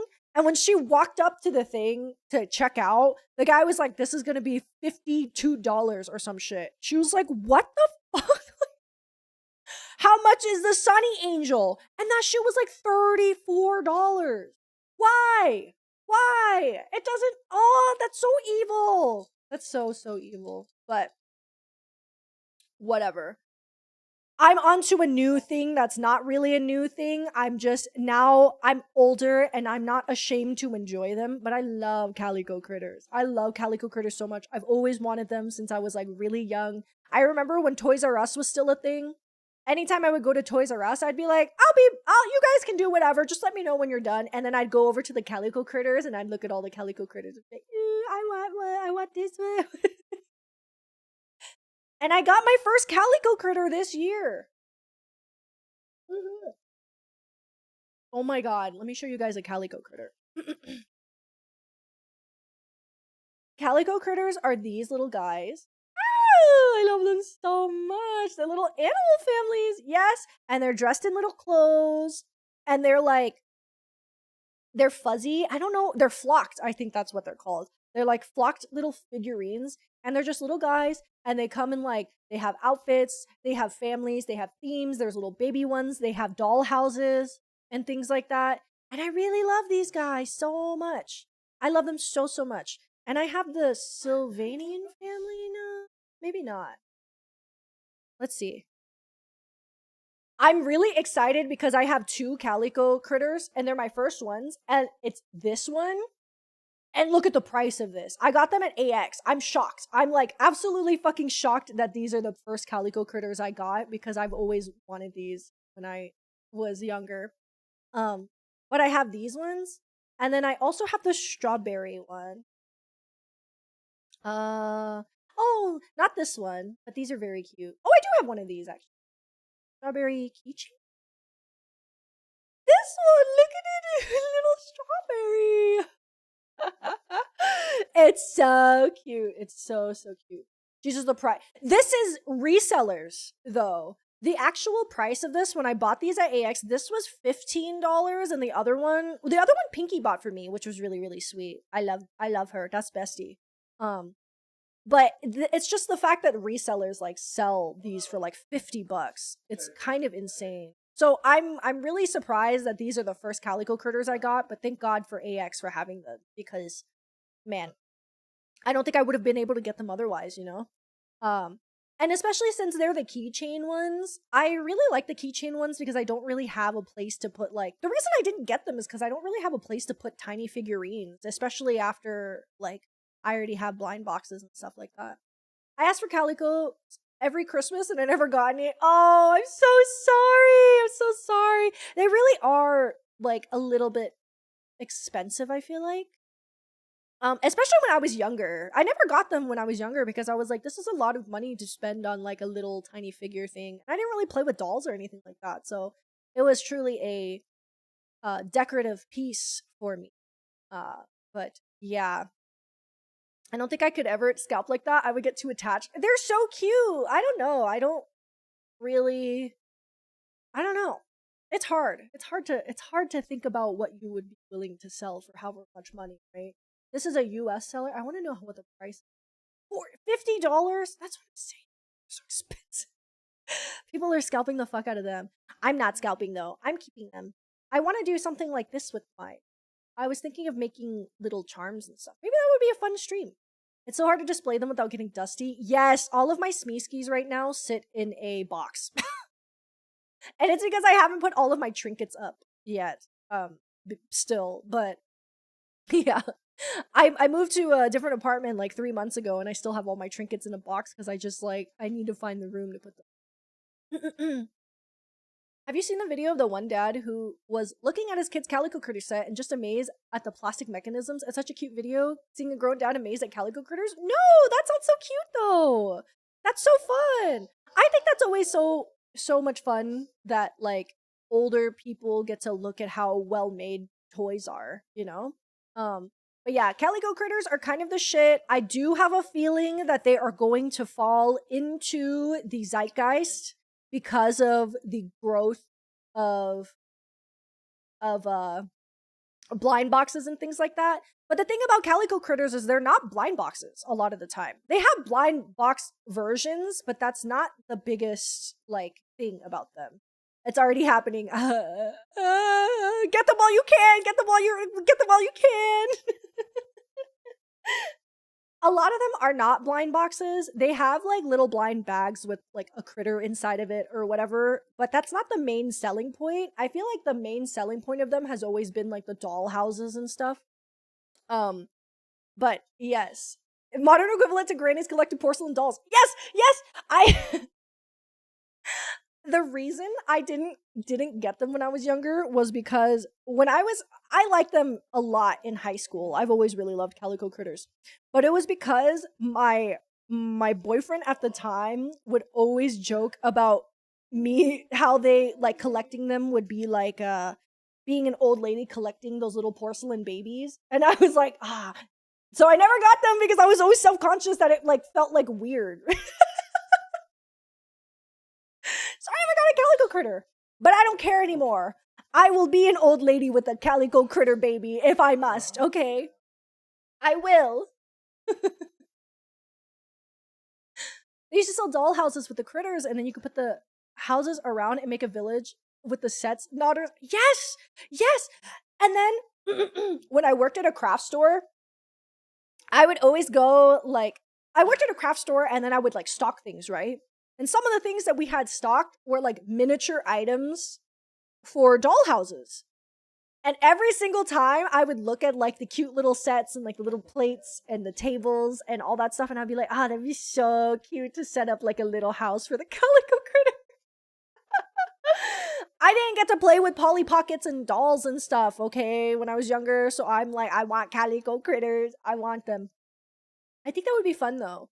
Maybe one day, if I was to be so lucky, I would get Calico Critters and we can get a house and we can get furniture, and then we could decorate a little dollhouse. Okay. Spooky's laughing at me. I used to live next to a church that created the weird Precious Moments angel doll. Oh my god. That's crazy. That's crazy. I did not know about that until like 2 years ago. Do you guys know what that is? I have to. Precious Moments. I'll just look up Precious. I had no idea that this was like a collection of little dolls or like porcelain dolls. I really thought that it was just like a storybook or like a kind of like I genuinely thought that they were like little twin stars or something. You know, like a like just characters or whatever, but it turns out they're just full collections of little porcelain Christian babies. They're just a bunch of little Christian babies. It's insane. My dolls was me figuring out how to make it to the mun in KSP on the what is it? What you're saying incantations right now. Mun in KSP. Lots of exploding rockets and screaming green men. Kerbal Space Program. Oh, some nerd shit. The moon. Oh, you're like Gru. He's like Gru. He's gonna take the moon. My mom still has her Precious Moment things. Does she like them? Does she like dust them and put them in a shelf, or are they just there? Because I didn't realize that there were people that collect this shit so seriously. One time I went to like a thrift store and they just had the reason I found out what these were is because I went to a thrift store with a friend and I was like, oh my god, I see this little thing everywhere. I haven't seen it in so long. And my friend was like, you don't know about Precious Moments? Like, what? They have a title and a name? They are in storage. Okay, well, that's where Precious Moments usually are saved. So they're usually saved in storage. My family has a joke of calling the Precious Moments dolls the Moment because of my older cousins calling it that back when he was a toddler in the 80s. The Moment. That's pretty good. They really were a moment. I'm not gonna lie. I saw these motherfuckers everywhere. And look, they have fucking Disney collabs. The babies are getting married. Why? There's a even babier baby, Precious Baby. Do they have names? With Grandma Bisque. Is this a grandma? Sharing screen time smiles with grandma. That is not a grandma. Sharing screen time smiles. We're iPad kidding out right now. We're iPadding out right now. We're iPad babies. That's what they've all become. Bisque porcelain figure. Yeah. I did not collect these. I did like labuxus, which is I don't think anybody knows what a labuxu is, but I'll show you guys. I've shown you guys before, maybe. I had where's the labuxu? I really like things with button eyes. I think they're very cute. Look at this one. Look how cute that design is. I love these. I love labuxu. I had one of them. I can't remember which one it was. It wasn't this one. She had blue hair, I think. She was a nurse. The one I had was a nurse. Yes, this one! Oh my god, she's so cute! She's so cute. Playing Uma Musume with Grandpa! That's about to be you. It's about to be you. School bulletin boards that would have these at my old Christian elementary school. Oh my god. Yes! I would see them like printed on things and stuff all the time. Ooh. It had a TV show? I did not know that. I can't remember where I went. I went to like I want to say I went to like a Dollar Tree or something. And they had this labuxu there. And I really, really wanted her. And my sister-in-law bought her for me for Christmas. And I loved it so much. I never played with it I didn't even take it out of the package. I think I ended up donating it because I didn't have room or have a reason to keep it anymore. As much as I like really really like the design, which I kind of regret to be honest, because I think she's really cool. But yeah, I loved Lala Loopsies, but I didn't know anything about them other than how cute their dolls were. But I really love the yarn hair and the button eyes aspect. I think a lot of people might think it's creepy, but I think that's kind of like the fun in it, which is why I also really love Coraline. It I also love Identity V, which is the perfect combination of all of those things. Identity V is so fucking cool, and I love how the characters look. I love that they have yarn hair and button eyes. It's just so cute. IDV mention, yes. I want to play more of it, but it's hard. That game is really, really hard for me. I think the last time I played Identity V was like, I might even say it was like 5 years ago. I remember I did it for one of my streams for my first 24-hour stream ever. I played Identity V at like 8 a.m. when I was fucking dying because I was just running around in a circle because I hadn't slept. But I love IDV. I think it's fantastic. I think the character designs are great. I think the collabs always look really cool. Yeah, yeah.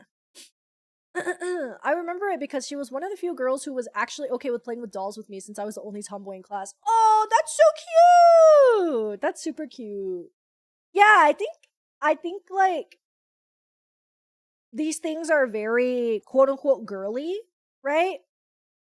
And I think that's also hard for me growing up to be open about liking. This includes the calico critters and stuff. But I think it was like hard for me to openly like them because people had an idea of who I was, which was like, that's a tomboy. This person's a tomboy, so they don't like this girly shit. And then anytime I like the girly shit, people would be like weirded out by it kind of. But yeah, now I'm like whatever. I full embrace the love for cute and girly things and all that. But I think it was just like a weird time. Isn't that just all just weird formative time, you know? We saw the dolls but never knew where it was from. Yeah, Lala Loopsy. There was a Lala Loopsy boy that I wanted. He was like a lumberjack. Yeah, I think it was this one. I thought he was kind of cute. But his hair was kind of whatever to me. The boys were uglier. I'll the boys were kind of fugly. I'm not gonna lie. But the Lala Loopsy girls Lala Loopsy girls were so cute. I wish they had designed more of them. I really like this monster one. Look at she's so oh my god. She's so cute. Wow, what? That's so cute. Look at her outfit, her little leg warmers. That's crazy. That's so good. That's so so good. We used to play with all of her Lala Loopsies during Girl Scout meetings. Oh, that's so cute. Oh, Nema, you're so precious. Every time you like tell me a story, I'm like, wow. I have a image of you in my brain, and it's just like a little bean playing with dolls. IDV skins are crazy now. They're great. It's really really good. Maybe I'll play it again. I don't think you could play it on PC though, right? Or unless I get like BlueStacks again or something. They don't like girly shit. They like mud and sports and spitting. Yeah, exactly. Exactly. I like real video games like Call of Duty. I play Call of Duty. I can't like dolls too. What am I? Somebody with multitudes? What the fuck is that all about? That's weird. The first time I tried to play dolls with someone else as an active tomboy, they made me the wardrobe. They made you the wardrobe. I held the American doll clothes and gave them clothes when they asked. Oh my god. They made you into a little goon to fucking hold their shopping bags while they shopped. That's fucked up. Not the wardrobe. That's not even playing. Depth and layers. Ew. Ew. Did you guys have toys as a kid that you really loved playing with? Mine was the cash register. I fucking love the little cash register toy, dude. That was always my favorite. I loved Legos. Oh shit. I didn't have Legos growing up. But when I wasn't really good with like the blocks and things like that either.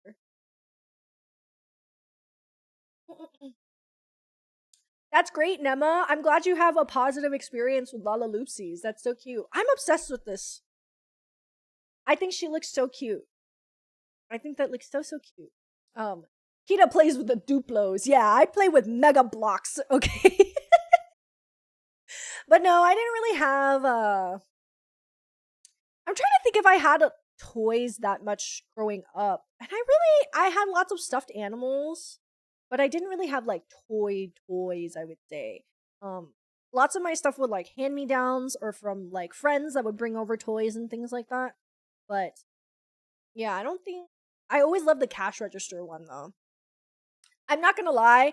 Sometimes they make like kid toys that I see nowadays where they're like cooking and they have the little vegetables that are like Velcro to each other so you can cut them with the knife and stuff. I'm like, damn, I want to play with that. Every time I see the cat keyboard at Target, I'm playing with that shit. I love the little cat keyboard. You guys have to know what I'm talking about. Everybody has seen the cat keyboard. Oh, not that. Everybody has seen this cat keyboard. And I will press the button every single time. I will let it play music and I will play with it every single time I see it. It's so much fun. I wish I collected more Monster High dolls. Oh, yeah. There's somebody on YouTube that is very, very popular now for making like Monster High doll repaints and like making clothes for them. And it's very strange because it's amazing how successful they are. It's so cool. I love to see it. But it's also very strange to know that I've known that person for a very long time. Like I knew them since like before they were into the doll making stuff and now they have like a million subscribers on YouTube. I'm like, "Whoa, dude." I met you on Facebook when we were teenagers. That's crazy. No, it's not Delightful. It's their name is Hextian. I don't know if they still go by that anymore. I can actually look it up. But I was very very lightly acquainted with them for a couple years and it's really cool. But now to see where they're at, I'm like, "Whoa, the doll thing really blew up so much." And that's super. That's insane, Kita Koopa lore. It really is insane. Love that guy. Oh wow. Yeah. Oh, you meant the cat keyboard. Yes, I also do love that guy. He's great. Yeah. It's really crazy to have been on the internet and like just like known a somewhat circle for a very long time. There was a thing a long time ago on Facebook before like, the other social media stuff went super crazy. And there was like an Utsang community. And if you don't know what an Utsang is, it's like the Korean word for like having a pretty face or something like that. Because there was a long time ago, there was just like a huge influx of like Korean models and like internet idols and stuff like that. Or like this is like before influencers were like a big thing. But there was a influx of like Korean people with pretty faces that were popular for being pretty, right? So there was like this whole thing where people were being like utsangs. And you would try to start off on like Facebook or whatever. And I used to be in parts of these groups and like talk to people. It was crazy. This shit was crazy. There would be like contests and like you would do like fan signs. And a fan sign would be like you would write somebody's name like on your hand or something. The internet's a crazy fucking place. But I met so many of those people from like Utsang Facebook, and so many of them now are like super famous and are actual influencers. And I'm like, damn, I remember your ass when you were posting Utsang photos on Facebook. And it's so crazy to see how the internet and like influencing and stuff has changed and grown so much. It's kind of fucking insane. But yeah, they are one of those people that I've met. There's also like some makeup YouTubers and stuff, or like makeup influencers and stuff that I've known for a little while, or like content creators that I have known since I was very young. And it's really cool to see that people are continuing to do the thing that they do. You know what I mean? I remember when my kitchen had solid PVC food. What? Solid PVC food? That sounds fun. Kid lore goes hard sometimes. I have crazy lore. I really do. I have crazy, crazy lore. I've been around the internet for far too long. And even then, I've barely scratched the surface of it. It's kind of insane. But, I've just I have been on the ground floor of a lot of things for a while, which is kind of cool. It's cool to see things grow into what they have been, what they become or whatever. I love building a wall that I could jump over while running on all fours like a horse. I did it for hours. That's beautiful. I love that. That's amazing. I used to play this game with my friend in elementary school where one of us it sounds so stupid to say out loud. One of us would like roll on the bed like long ways, I guess. We would just roll on the bed and the other person would have to jump over them, and that's what that reminded me of. That's what I used to do. Not safe, but we were children and we would just roll on the bed and jump over each other. And I think that's kind of the same thing as building a wall, running on all fours like a horse. That's really fucking funny. Have you played Uma Musume? Have you played? I think you would enjoy it. I think you would enjoy that a lot. I've seen people play Epic the musical songs with the cat keyboard. This cat keyboard is iconic. I think I do think about getting it from time to time, but I think it has gotten pretty expensive as of lately. Just because it's so popular now. But I think it's just a necessary thing that needs to continue to be made because I hope it stays in children's lives forever and they get to play with it forever. I think that would be great. Had a comfort YouTube gaming creator I watched. They announced a break, and 2 years later, they came out as trans. Oh, wow! That's cool! That's awesome. I'm sure it's a lot nicer to go through your trans experience not on the internet. Because damn, is the internet fucking crazy. It's tough. But that's really cool. Oh my god, yesterday there was a TikTok I watched of this girl that I had not seen her on my For You page for like the past year or something. And then suddenly she just has a baby. And I went and dug through her fucking TikTok and I was like, what the hell? What happened? And she apparently just like didn't say anything, didn't post anything on the internet for like the time that she was pregnant and then had a child. And then suddenly she just came back and she had a child. I was like, oh my God. We're missing like big chapters of people's lives. And that's a good thing. I think that's a good thing. I think it is good to not record everything that you are going through in life on the internet sometimes because I feel like that's such a norm nowadays that being private is I don't know. Sunny? Sunny? Sun? Oh, you? Son's pregnant. Uh-oh. No, I don't remember. What is her name? I can't remember. Son's pregnant. Oh my god. Oh, that's crazy. Woofing around. Hi, Reserted. What's up? We are woofing around. I was supposed to play Peak today, but I ended up talking for 2 fucking hours.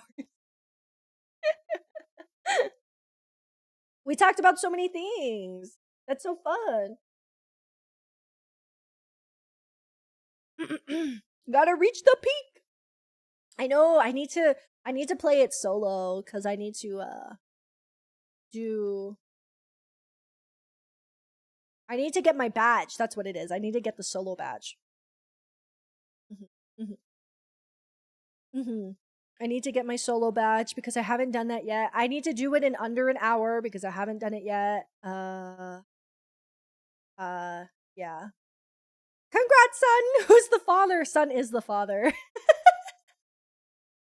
Haven't played Peak in weeks. It's been a minute. I think the cool thing about Peak though is that because the maps change every day, it doesn't really matter if you haven't played in a while. You kind of just get you just kind of have to like refresh a little bit. But if you keep doing the same map over and over, then you can generally get it pretty easily, I think. Methinks. Because then you figure out the path, right? If you play with other people, you can now eat the other players. Yes. Yes, I want to eat my friends. I do. I do want to eat my friends. I think the cannibalism thing is kind of funny, the way that they did it, but I kind of wish it was like you could eat their bodies when they die. Instead of just killing your friends when you're hungry. Cuz like now you have added a griefing mechanic, right?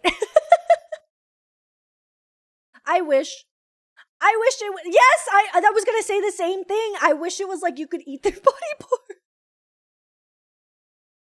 But now I feel like there's a griefing mechanic that has been added as if that game didn't have enough of that. But that's okay.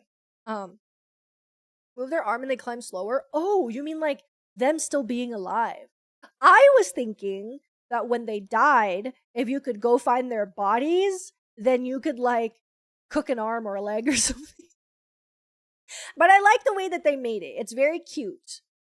Because they just turn into a chicken and then you can eat them. But it sucks that you can eat them like while they're alive.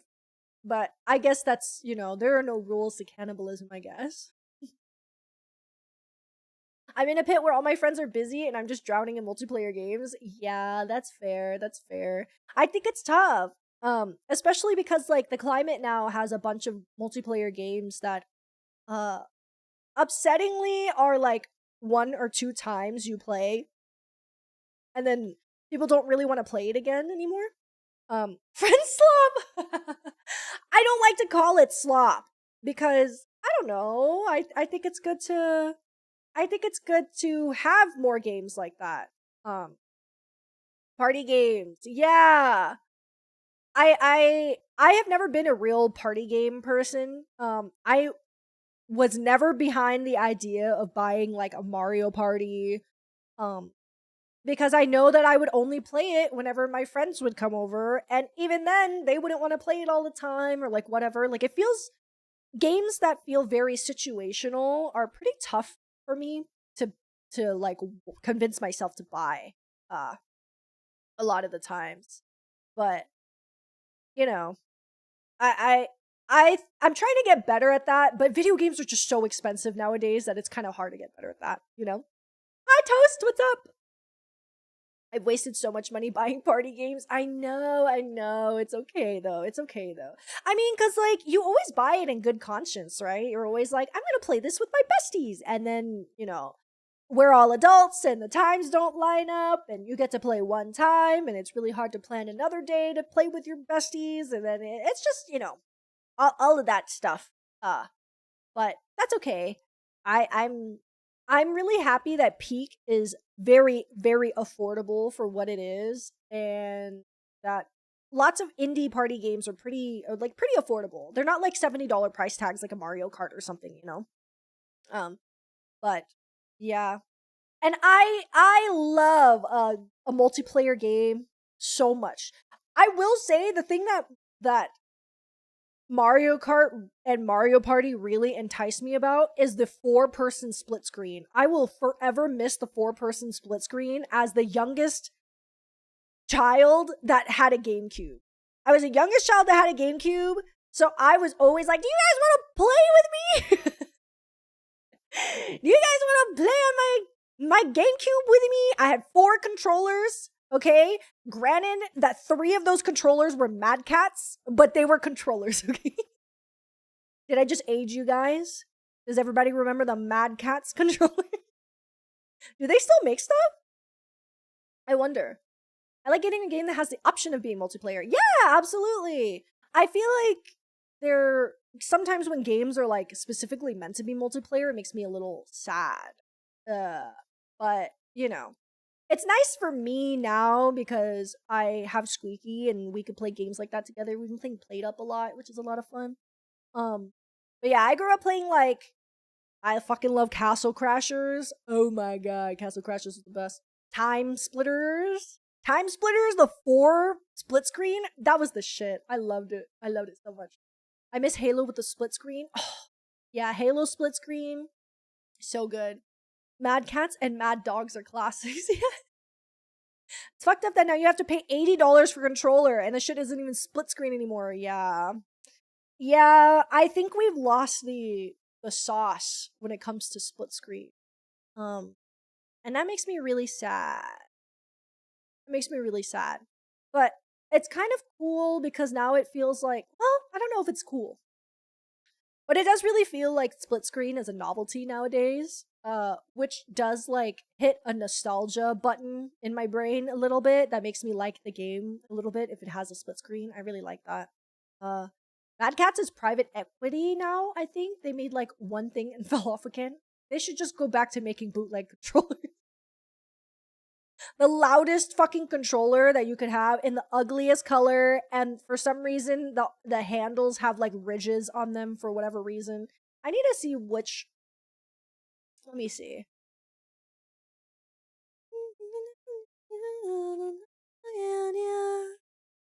GameCube. I miss the GameCube. Oh my god. I had this exact one. I had this exact one. I remember it so specifically, the little ridges. It always had these ridges on the side. And I never really enjoyed them all that much. The colors are crazy. I will say, we gotta bring this shit back. The clear plastic is the fucking best tech design that we have ever lost. Like, it is just so fucking good. I miss it so bad. We need to bring it back because it just looks so cool. Tech looked so much cooler back then. Now it's all like everything looks like an iPhone and I'm bored. I'm fucking bored. Look at this. Orange and see-through. You can see all the little pieces and it's just so cool. It's so cool. Ribbed for your pleasure. Yep. For your grip. For your super grip. Split screen and I disrupt my opponent like a dirty cheater. Yeah, you push them. You cover their side of the screen, you stand up. I love the transparent colored controllers. They were an aesthetic. Yes! Yes! We gotta bring it back. We gotta bring it back. Those are the best ones. It makes me really sad that we don't make stuff like this anymore. I would always hold on to my transparent purple Game Boys. Oh, yeah. But I feel like the Game Boy is like the most iconic of that sort of aesthetic, probably. My PS4 controller is see-through gray. I'm really glad that they still make PS4 controllers like look like that. But I just think more people should do it. I think we should go back. We need to go back. We need to go back. My Slime VR trackers have transparent purple plastic. Oh, that's cool! That's cool as hell.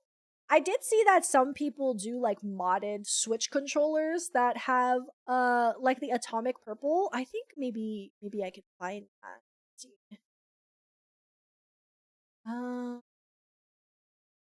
I wonder if there's a reason why we don't do this. Oh my god, it just looks so dope. Why are we not doing this? Why are we not doing this more, dude? Are you kidding me? Are you kidding me? That looks so fucking dope. It just looks so clean. Oh, I can't believe we don't do this anymore. We lost the sauce. We lost the sauce. That makes me so sad. Isn't Apple bringing back the Aero transparent aquarium aesthetic? Oh, like what, like Frutiger Retro or whatever sort of? Yeah. No, Frutiger Aero. Frutiger Aero. We're losing the recipes! We are! But there's a set amount of people that still really appreciate this type of tech, so we still get it sometimes. It's just so neat. It's so cool. Look at these. Oh, that's so awesome. I wish we could get this back. Because it costs money and they can't hide their flaws as much. Well, they shouldn't have flaws to begin with. I had a transparent Game Boy Color when I grew up. Yeah, I think the Game Boy Color is the most iconic one. I had the Game Boy little light thing. Did you guys have that little antenna light thing? Because there was no like backlight. So you had to buy the little thing that clips on top, and then you like stretch it over the top of your screen so you could play at night or whatever.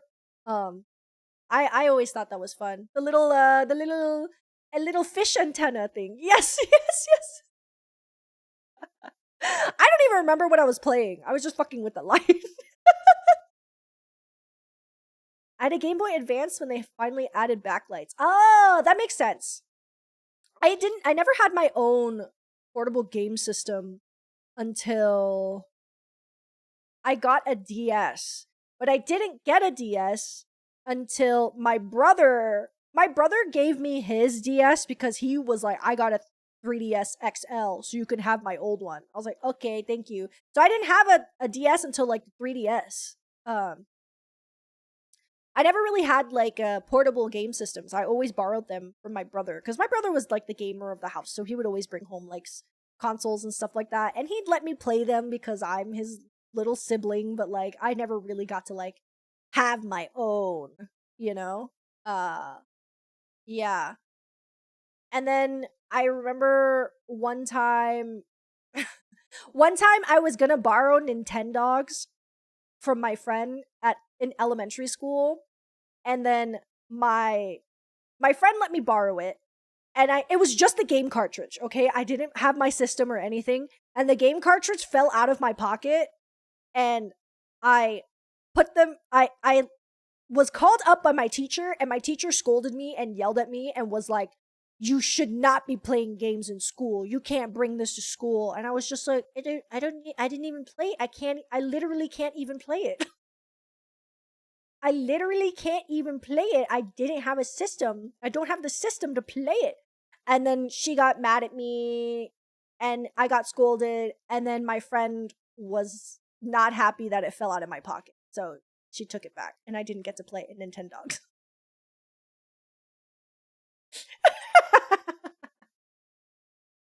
My friend was right to be upset that it fell out of my pocket, because if I just lost it, then that would have sucked, right? But my teacher was being very, very mean to me. To scolded me and said that I was playing games at school when I shouldn't have been. When I was like, I literally can't even play it. I don't even have my fucking DS. I left my DS at home. That was a sad story. I'm making you guys feel many emotions right now. The stream is so engaging and enticing. Do you personalize your handhelds? In what way? In what way? No, I don't really think I did. But to be fair, all of I had really my first DS was my first DS that was my own DS was the 3DS X and Pokemon X and Y one. It was the blue one. So I never like put stickers or anything on it because it already had a design on it. And then the only other DS I had was also not plain. It was like a rare Pikachu one that I don't have anymore because I sold it, but that's mine. Yeah, it's yours now. No stylus. I don't think it had a stylus. It's because I used the Pearl stylus. I had so many Pokemon stuff because my brother loved Pokemon, but he would just be like, I got a new one, so you can play this one. Okay, I played with your hand-me-downs, which was fine. I loved it. It's okay, I had a stylus. Okay, perfect. Reminds me of a friend who had an old DSi taken away by a teacher and never got it back. I crashed out if it was me. What? Elementary school was evil, and teachers would just believe whatever kids said. It was fucking mean. One time I had, did you guys ever have those little, it's like those little cat laser things where it's like where it's just like a little red light? But I had like different tips on them or whatever. So whenever you could like change the tip, and then the light would be like a smiley face, or it would be like a heart, or like a little picture, right? Those little red laser things. I remember one time I was playing with it, just a tip, yes. I remember one time I was playing with one, and I was pointing it at the table. Like, specifically remember showing my friends being like, look, it's a smiley face. And I would like switch out the tip and be like, look, now it's a heart and now it's a cat and blah, blah, blah. And then one of the teachers came up to me, really mean like. And she was like, did you know that if you shine one of these in someone's eye, they could go blind? And I was like, oh, really? And then she took it. And then she took it. And I was like, I don't even know I don't even know what I did. I wasn't pointing at anybody's eyes. What the hell? And apparently one of the other kids had like snitched on me. I don't know why. They were jealous, I guess, that I had a laser pointer and they didn't. But they apparently lied to the teacher that I was pointing it in his eye. I'm like, oh my god, dude. I should have fucking tussled with him, dude. I should have fucking tussled. Envy, yeah. The jealousy is showing. The jealousy is showing, and it's fucked up.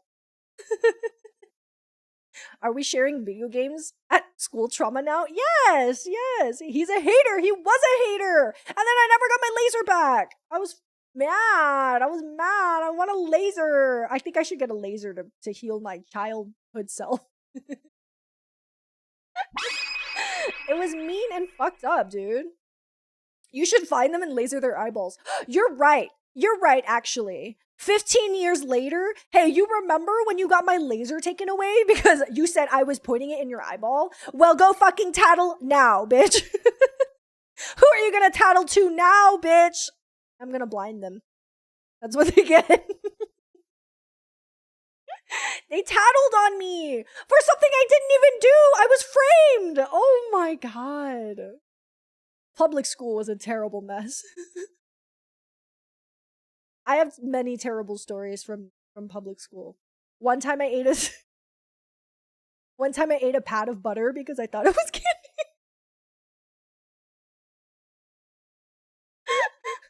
I ate a whole pat of butter. It was like nicely wrapped in a little thing.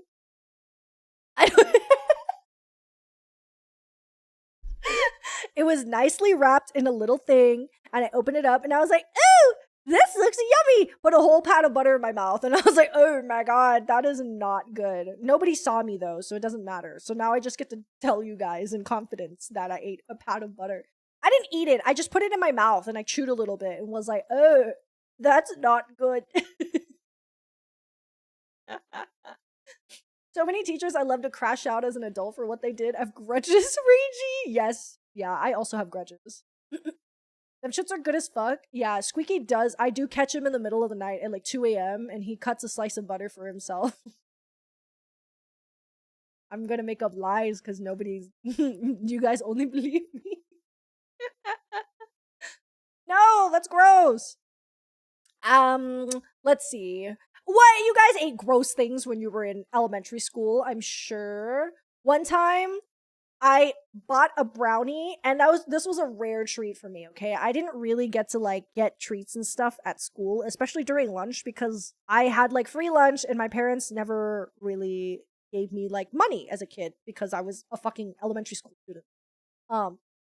So like one day I had $1 for whatever reason. Wherever a child finds $1, I had $1. And I got a brownie. Okay. I got a little brownie, and then I took one bite of it, and then my Butterfinger ass, I don't know what happened, it fell on the floor, and I was like, I can't waste this brownie. So I picked it up and I ate it. So I probably have some public school floor particles in me, but that is just naturally the course of life as you are as a child. Yes! Yes, it was my $1 that I got somewhere, somehow, and I bought a brownie. I wasn't gonna let it go to waste, so I ate it off the floor. And I think that was the right thing to do. I was a very crafty child, okay? I was a crafty child. And then I went to high school, and then kids were licking tables for dollars. So, you know, I don't think it was that far-fetched that I would eat a brownie.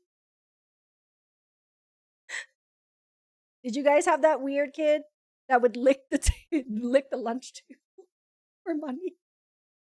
I feel like that's a shared experience, but maybe it's not. Yes, yeah, okay, yeah. Yeah, that's a shared experience. There's always a kid that's gonna lick the lunch table. I think, funnily enough, the kid that I knew that would lick the lunch table's name was Joel. So I think that's sometimes I talk to Joel and I think about it. And I'm like,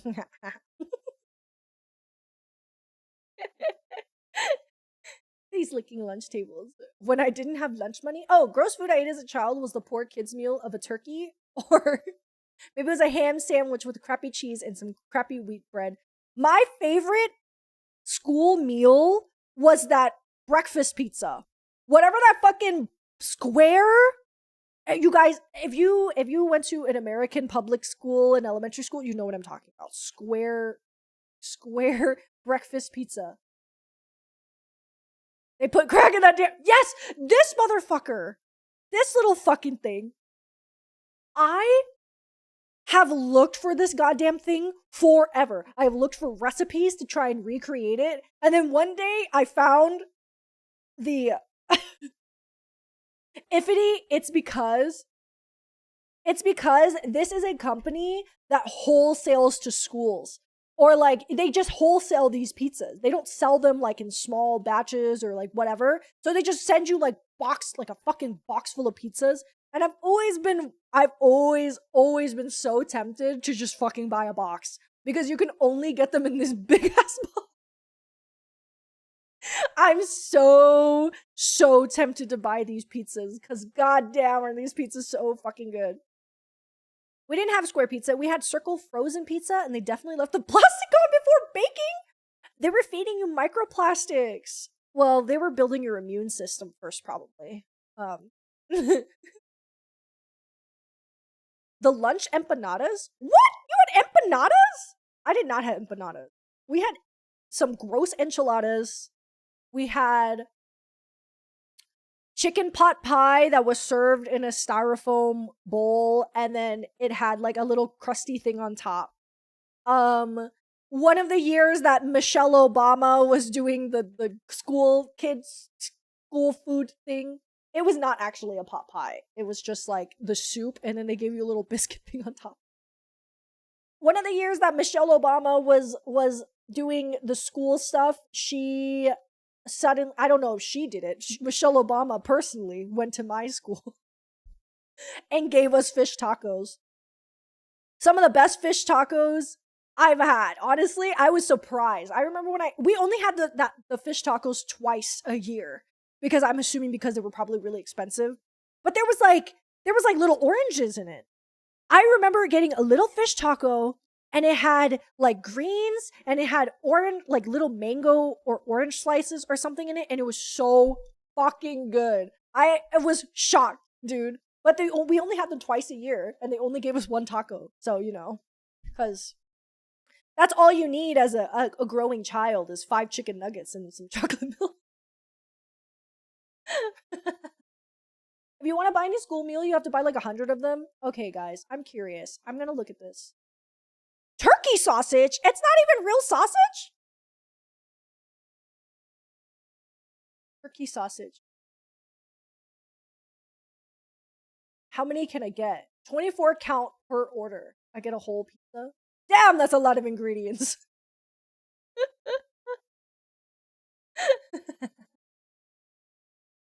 I don't remember the school the food had. The food. My dyslexic ass.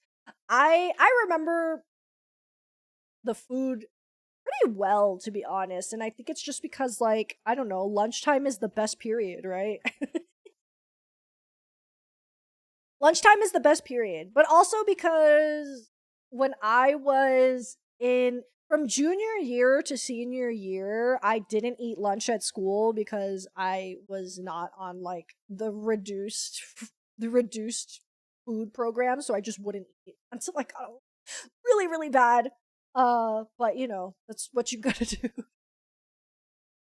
So I just didn't eat lunch junior and senior year, because I literally couldn't afford it, which is insane, right? I couldn't afford food at my public school. Is that not so fucked up? It's evil. So I just wouldn't eat at school. I would go a full no breakfast, 8 hours at school, and then I'd go home and I'd eat my dinner, and that was it. Evil, evil, evil stuff. No, Spooky. I'm so sorry. Nobody deserves that. Boobule. Hi, Otis. What's up? I remember loving those cheap, shitty burgers. Also, we had these cheese-filled breadsticks. Whoa! Cheese-filled breadsticks? Dang. Dang.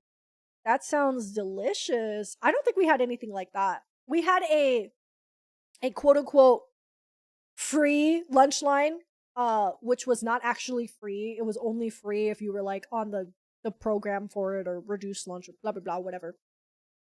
But at my school we had a separate line that was like paid food, and you could get like full slices of pizza or like buffalo chicken wings and stuff like that. And when I was like really, if I was really looking to spend a little bit of money because I had a part-time job in high school, I would like go to the paid lunch line and be like, "Ooh, I get to have a little buffalo wing." But yeah, most of the time I didn't really eat in school because, you know, you guys had that. We only had diarrhea sandwiches. I was very lucky to have a school that was like generally pretty okay with the funding. I think I think my school at the time, I don't know, I mean it still is. The school has gotten much bigger than it was when I was going there. But my school was pretty good about putting the funding in the correct places. So I was really lucky with that. But again, like I still didn't eat lunch because you had to pay for it, right? And I'm not fucking paying for a school lunch. And I also didn't ask I never told my parents or anything because, they didn't have the money. So and me being aware of that as a teenager, I was just like, I'd rather just starve than to ask my parents for help, which is not a great idea. You should always ask your parents for help. That's what they're there for. But, you know, you live and you learn. I love Bosco sticks. What's a Bosco stick? I have to look. Bosco stick. Ooh, you guys had these in school? Look at that. Ooh. That's crazy. Hey, this company also sells the sticks. Ooh, I didn't get these. That's crazy. Hmm. A long time ago. Ugh. Excuse me. A long time ago, when I was in I don't know, it might have been elementary school. There was a very, very brief moment when I was in school where they would give us like individually packed burgers. But now, or like when I got older, it would just be like the bread and then they put the burger on it and the burger bun would still kind of be in the water. It was not good. My wet burger, and not the wet kind of burger that I would be interested in now. Mm. We had Pizza Hut in middle school. Like in your school? That's pretty cool. My when I went to college, for the brief time that I went to college, my college had a Subway in it, which was pretty fucking dope. But I didn't eat Subway very often because I ate it too much when I was in high school. My school had 3D printers for my last 2 years there. Apparently, they added an esports team after I graduated. Whoa, that's super cool, Otis. That's fucking awesome. Yeah, my high school ended up building like an entirely new building. The school got renovated, and there's like a technology center there now and like a bunch of really cool stuff, but it all opened and happened the year after I graduated, so I didn't get to like enjoy any of the cool stuff that my school ended up having later on, which is fine. It's fine, whatever. Shock burger. They would just sell the individual pizzas. Oh. Sometimes my school would bring in a Smoothie King. Do you guys have Smoothie King? I feel like that's a well-known franchise, no? I don't know. But my school would have Smoothie King come in on Fridays, and it would be Smoothie Friday, and you could buy a smoothie from Smoothie King, and they would make it like at the school. And that was always really fun. I never got one because I didn't have money in middle school. Now it was always for like, the thing was with the smoothies and stuff was it was, you could always, it was always like the kids that got money from their parents would go get the Smoothie King, right? And then you would very obviously know like which kids were not able to get the Smoothie King, or like the cool thing that you could buy at school or whatever, or like the good food, the better like smoothie, the better whatever, blah blah blah, because, you know, none of these kids are, especially in middle school, like you're not working for your money a lot of the time. You shouldn't be, I don't think. Um, so it's just based on like which kids got money from their parents. That was definitely the principal's friend Smoothie King. I mean, that's totally possible. That's totally possible. The most important lesson for children: wealth-based stratification. Exactly, exactly. You learn from an early age who's on top and who isn't. That's just how it works. They got a theater art center, a new auto body shop, renovated a student-run restaurant. What the fuck? That's insane. That's super cool though. That's so cool.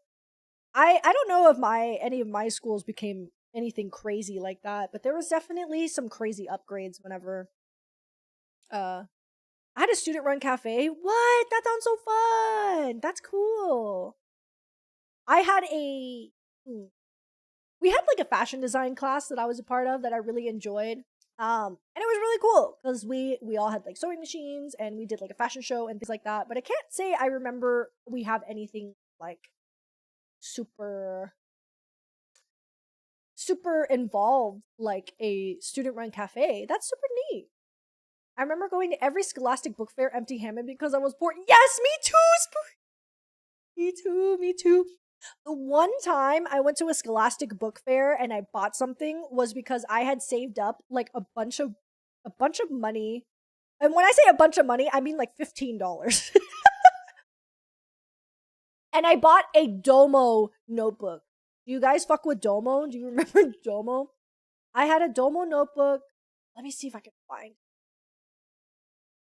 Let me see. Oh, Yuria, hi! Thank you so much for the raid! What's up? How was your stream? We're talking about public school and random things, but thank you for the raid. I hope you're having a good time. I was just about to talk about this. This was the Domo notebook that I have. This exact one! It had, like, a hard cover, and all of the paper was orange, like this, and then I would just draw pictures in it all day. But this was the one thing that I bought from the one thing that I bought from the Scholastic Book Fair. Thank you for the follow. How are you? I feel like it's been so long since I've seen you. Hope you're doing well. Hope you're doing good. Hope life has been nice. Why the fuck did we all love Domo so much? Okay, not too much on my man Domo. What do you mean why? Look at this man. Look at him. Because Domo is the shit. Hello, what does the stream title mean? Oh, I'll show you. You guys, you have to pick your gender, okay? Okay, raiders, you guys have to pick your genders, please. Now. Oh.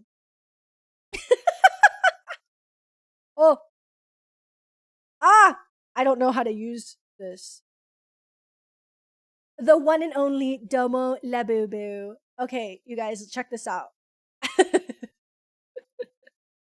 Are you guys... Nutting is trending? Oh, I guess it is. Nutting is trending. Nutting is trending. You guys can pick your gender. I am labaibai and labuxu because gender is a spectrum. If you guys, I will read this bottom blurb for you guys. It's common for labubus to change their gender identity based on age-related milestones, entering the puberty, reaching sexual maturity, entering labunopause, and quinceañera. So If you quinceañera, then you can change your gender identity if you like. But I am labaibai and labuxu. Sexual is what? Fuck. Where's 100% mask and 100% femme? I guess you would be labu boy and labibti because I don't think you are limited to just one. So you can be labu boy and labibti. Labu boy, labibti. These are the new pronouns. So learn them, love them, respect them, and yeah, now you guys understand what my title means because I think that was impertinent information. Anywho, fucking quinceanera takes me out every fucking time. That's so random. All of them are plays on Labubu, except for sexual, but all of them being a play on Labubu and then just quinceanera is so fucking funny to me. Maxing the character sliders. Yes, exactly. That's how gender works. You just mess with the slider a little bit until you're happy. And sometimes you can go back and you can change it. Thanks for explaining. I feel educated. I'm glad. I'm glad. Thank you. I'm glad you guys understand.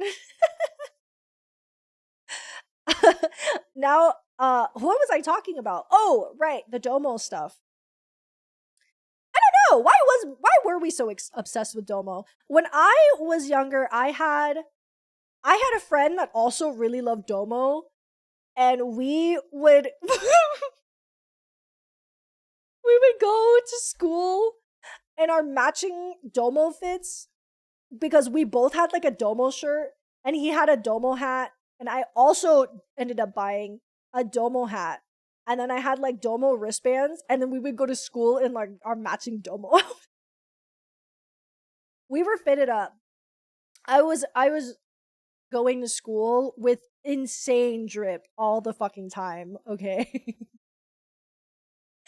I don't know, but I remember Pedo Bear. That was fucking wild. Oh, what the fuck was that about? I have a picture of me at one of the first conventions I ever went to, and it's a picture of me and my friend hugging Pedo Bear cosplayer. Oh, times are different now. Times are very, very different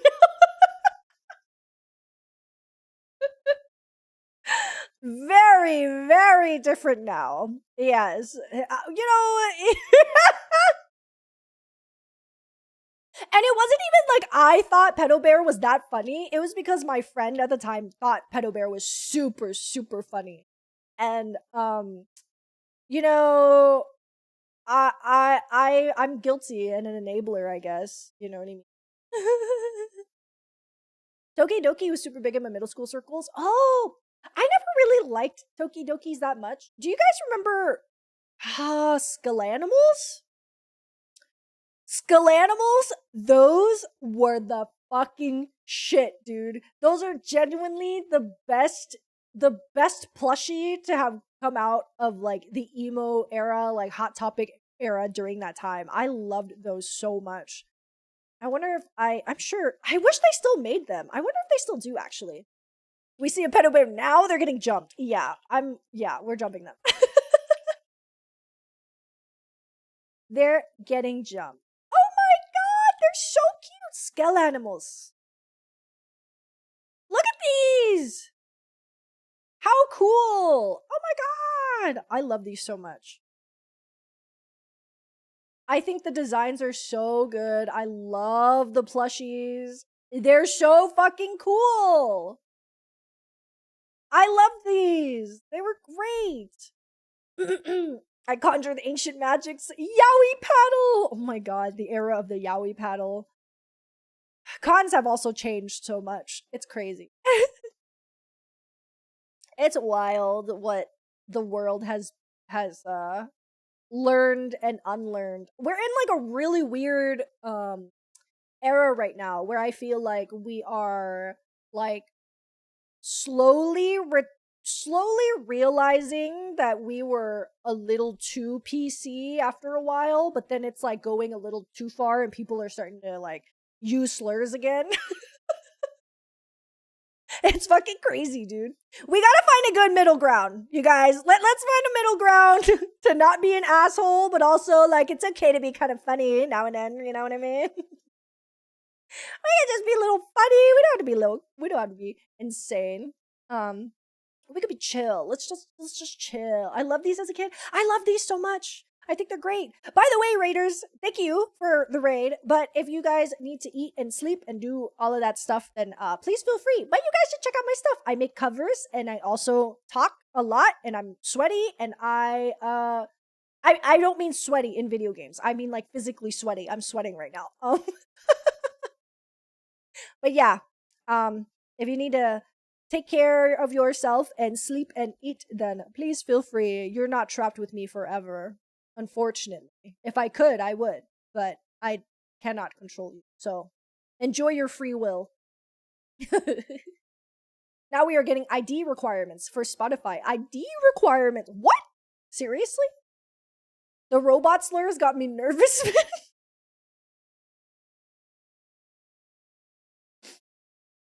Funny. But yeah, dude, we gotta stop. We gotta chill out a little bit. Do you remember the Puka Charm lanyards? Everyone had one during the mid 2000s here. Oh, I didn't have a Puka Charm lanyard, but I love Puka. I really, really loved Puka, and I think that's just my destiny as a young Asian girl to have loved Puka. So I loved the show. I loved all of the super cute little little drawings and things like that, but I never owned any Puka merch because I don't know. I don't really know why I didn't. Loving Puka is a built-in feature. It is. She's just so cute. I love her. And I know she's like psychotic and crazy, but you know, whatever. I support a woman's wrongs. I support her. Did you have diddle pictures? What is a diddle picture? What did you just say to me? I'm scared to look this up. A diddle picture. Oh, it's a mouse. Whoa, he's got big feet. I've never seen this before.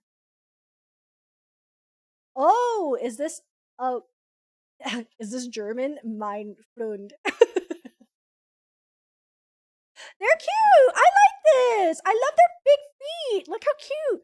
If I had one of these, I would definitely like hold the plush by the foot. Yes, exactly. I was like, oh my god, that looks great. I think I would squeeze this as a child. Mein Gott. In my childhood, people would collect stickers and pictures, and that's so cute. No, I've never seen this before. I think there are so many things I have missed out on as an American child, okay? Because Nanaland, I cannot believe I did not have Nanaland growing up. I'm so sad about not having Nanaland. Look at how funny she is. Look at she's so funny. I love her. I love her so much.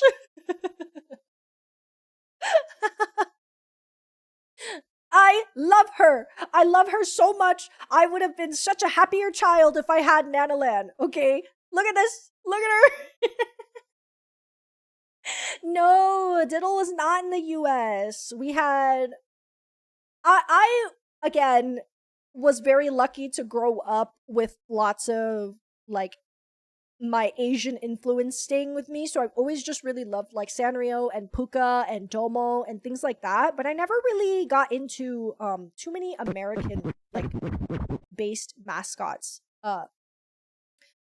But I do, let's see, I'm trying to think. I really loved, I mean, I don't know if this counts, but I really loved like Blue's Clues. Blue's Clues was the shit. I love Blue's Clues so much. Hi, Clay! Thank you so much for the resub. Thank you. I meant to be here at the start, but I got distracted watching dog videos. Oh my god, well now you're here to watch a dog stream. That's fun. What kind of dog videos were you watching? She's so goofy. I love Nanaland so much, dude. I freaking like sometimes I'll just watch the random episodes that are on YouTube because they're just I love them. Look at her. Look at her funny little dog. Miffy is the closest we've got. I do like Miffy. Miffy's kind of the shit. Oh my god. Moomin? We are missing out as Americans, dude. Moomin was the shit. I love Moomin so much. I have a Moomin plushie on my desk, and I will forever love Moomin for the rest of my life because he's just the best. I wish there were more things like that when I was younger. We should have pushed Moomins more in the US. Yes! Yes, we should have! And now Barnes and Nobles has like a little Moomin section, which is so fun, but I wish I had more of it when I was younger, you know? Some of the funny dog video compilations, some rescues. The latest one is some crazy dog acts on America's Got Talent. What? That's so funny. I like to watch dog grooming videos and cat grooming videos because when I used to work at a grooming place, I don't know, I just think it's fun. I think it's fun to watch. I miss the animals and I miss playing with them and like taking care of them and doing that, but I don't really miss the actual job too much because it's just like so much stress and so much work and so much on your hands and yeah, standing all day and all that stuff. Do you know Girl with Dogs? Yes! Hers exclusively, almost. I love her. She's great. I love watching her videos. Woman was kind of ruined for me by an ex. No! No! That sucks! It always makes me really sad when people have like a thing ruined for them, you know? Well, I hope one day you can look at Moomin and you can find the forgiveness and love in your heart that Moomin would Moomin would be on your side. I think I saw a Moomin comic at my local comic shop. Oh my god, that's so fun! I think there's a new Moomin game coming out sometime, but I don't know when. And we haven't really seen much about it, but I am interested to play the Moomin game because I love Moomin. I love this Nanaland picture. She's just so funny. We kind of look alike, right? She's also the perfect green. She's such a good green color. I love it. She's great. The Snufkin game. Yes, I think so. They did preview it a little bit at the Game Awards or something. Maybe it wasn't the Game Awards. I don't know. It's one of those things that we watched. It came out already? What? I guess I shall take a look later. Did you ever watch a husky? I heard the loud singers. Yes, I did. Many huskies. Very exhausting. They're very big, very sweet, but yes, they do sing.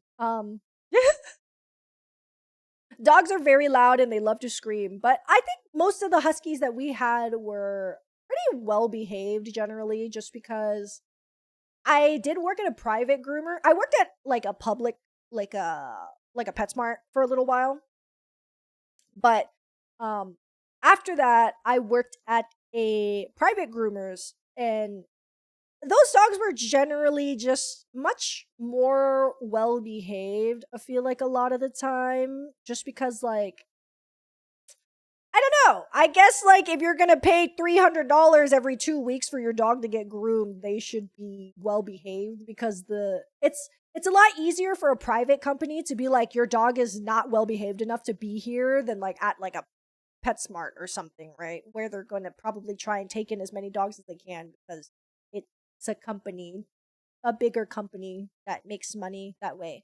But yeah, I definitely had some screamy dogs. I am very lucky to have I didn't work there too long to have experienced like that many different dogs because we kind of had like the same returning clients all the time. But yeah, we had a big golden doodle. Oh my god. The biggest dog we had in the shop, unfortunately, was my responsibility. And I loved that dog. He was very well behaved, but I fucking I hated bathing and brushing that dog so much. He was just so big. It was just so big. And a golden doodle! Oh god, not a golden doodle. I have strong opinions about golden doodles. Nanaland was a wild trip of a show. I watched it on cheap cable boxes on PBS Kids. Oh, that sounds so fun. I want to watch Nanaland. She's so cute. Look at her. Look at all the funny little faces she makes. She's just so funny. I love her. I was done a disservice by not getting to watch that I wasn't able to watch freaking Nanaland all the time. I deserve it. I believe that we should go back in time and make Nanaland popular in the United States. So I, as a child, could watch Nanaland. And then we would go back to the future. And instead of me being like, oh my God, I wish that I had Nanaland, I would be like, oh my God, I love Nanaland. I grew up watching Nanaland, and that's why I'm also green. That could have been the future we had. But unfortunately, we didn't have that future. I love Huskies. I miss mine. Oh, yeah. They're great. Huskies are incredible dogs. I personally would never own one just because I know the amount of responsibility that they are, but if they can fit into your lifestyle, they really are like so amazing. Love to be a dog groomer, but I recognize I also struggle with anything but gentle petting. It's tough. I mean, you really have to be a certain type of personality to be in that occupation. I did it for 2 years, and I wasn't a groomer. I was a bather, so I didn't even like have scissors or anything like that. Well, I did a little bit. I like would shave paw pads and like cut the hair on the paw pads and like on their like private areas and stuff, and so they wouldn't like pee pee and poo poo all over themselves. But an actual haircut, I never really got to do. You have to have like special training for that, obviously, because you're dealing with a live animal and stuff. But it is a lot of work. It is very exhausting, and I was just also very unlucky in a sense to have a a mentor that was very hard on me. So, you know, it really just depends. But yeah, if it's something that you'd be interested in, I'd totally, I don't know. I'm sure PetSmart's always looking for someone to bathe the dog. I see Nanaland on TikTok with the meme of her drowning her toy dog with juice. She's so funny. I love her. She's the best. On a similar note of childhood disservices, I would have grown up much healthier kid if I grew up watching Crashbox. Crashbox? I don't even know what that is. You guys are just making me learn new things today and remember old things. Oh my God, this is horrifying. Oh my God, this is scary. Oh my God, I would be scared. I don't know if I would enjoy this very much. I don't know about that one. I don't know. Well, I hope you're not a groomer. I would never. That's gross. It's gross and weird. Why would I give a dog a haircut? That's crazy. Just let it grow out. It was on HBO, which is why I didn't see it. Ah, HBO. I never had cable, I don't think. I had like a janky direct TV box that played the same reruns of SpongeBob over and over. I would watch The Best Day Ever over and over until I learned the entire lyrics of The Best Day Ever from that episode. I would watch the same 3 episodes of iCarly until they would like be nice enough to allow the peasants with non-paid cable to watch the new episodes. And then sometimes when they release the new episodes, I'd be like, yay, a new episode. And then they rerun that episode for 4 months or some shit like that. Yeah. Which was fine. I enjoyed it. I had a really good time. The show's got a strong aesthetic. Might have felt less alone as a kid watching something as wild as my imagination. Oh yeah, that totally makes sense. I think I would have been terrified of it as a child, but I can definitely see the appeal, and I do appreciate a child or a children's show that has like different styles and different aesthetics, because not all children want like cutesy stuff, you know? My nephews are really into my nephews ever since they have been able to speak have been into like spooky scary things, and they always ask me, they're always like, have you played Five Nights at Freddy's? Have you seen Garten of Banban? Have you seen Sonic EXE? All the time, and they're always showing me like some weird scary stuff that I'm not super into, but I'm always like, yeah, that's cool, because I will encourage their excitements and their hobbies, and I don't believe that children being into horror is always a bad thing. I think horror is a genre that can be appreciated and enjoyed correctly in many ways. But yeah, sometimes I'm like, oh my goodness, what is going on over here? What is going on over here? It's crazy. But yeah, I think it's cool that children's shows aren't always like super cutesy stuff like that. I think that's nice. I think that's nice. Traumatize them like I was. Yes, exactly. Get those kids into proper now. Show them Evil Dead. My nephews want to watch. My nephews want to watch Chainsaw Man so bad, so bad, and they're always like, "Is it too bloody? Is it too bloody?" And I'm like, "Well, it's more than just bloody." It's more than just that. There's just too much, like, there's too many sexual themes that I am not there to talk to them about, or like whatever, you know what I mean? And I would totally be okay with it if they were a little older and more educated in some of those subjects, because like I also think it's a good thing to talk about that stuff normally and early, so that, you know, it's not a totally strange and awkward thing when they're adults, or when they're old enough to like explore those parts. But it's a little much right now for like a 10-year-old. It's a little much right now. So I think eventually maybe they're gonna find it on their own and watch it on their own and stuff anyway. But yeah.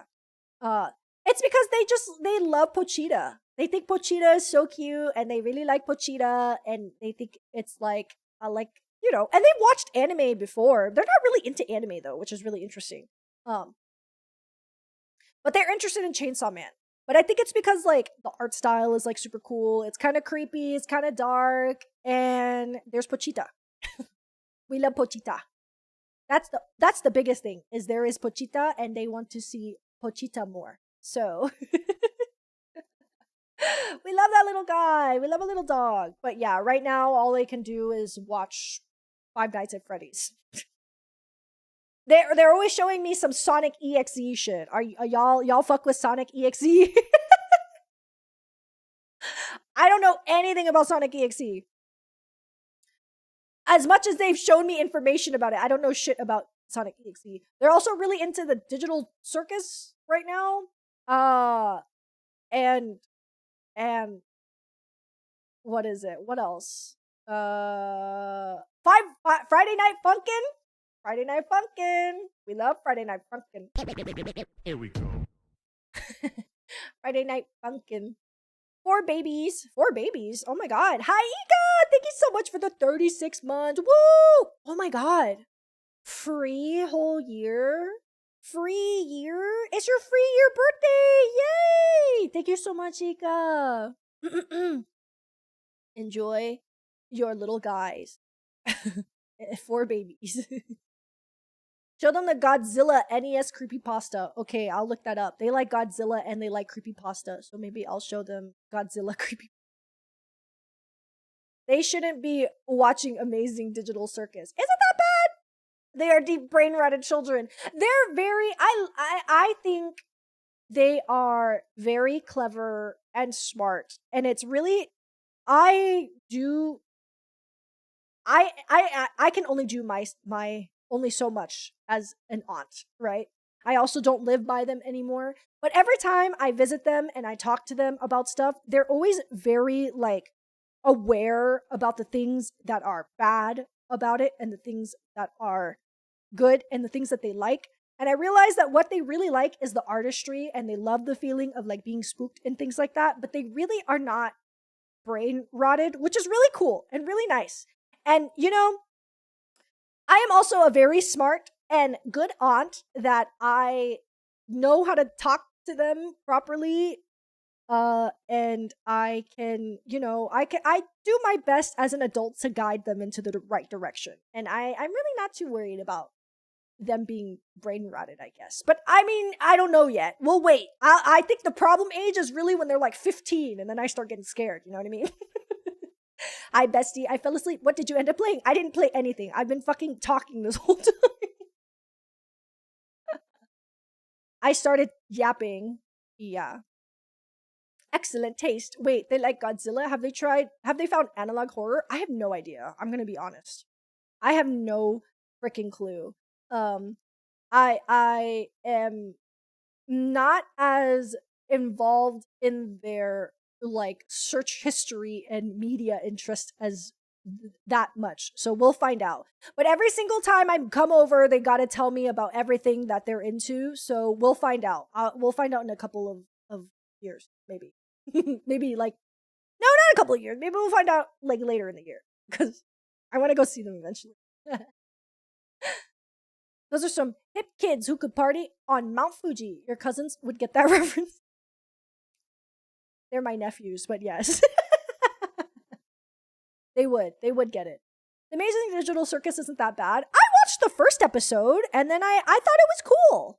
I thought it was neat. I don't think there's anything in there that's particularly like not appropriate or anything. It just, has some, I don't know. Does it even have themes? Sort of. There's like some spooky there, but I like it. I think it's cool.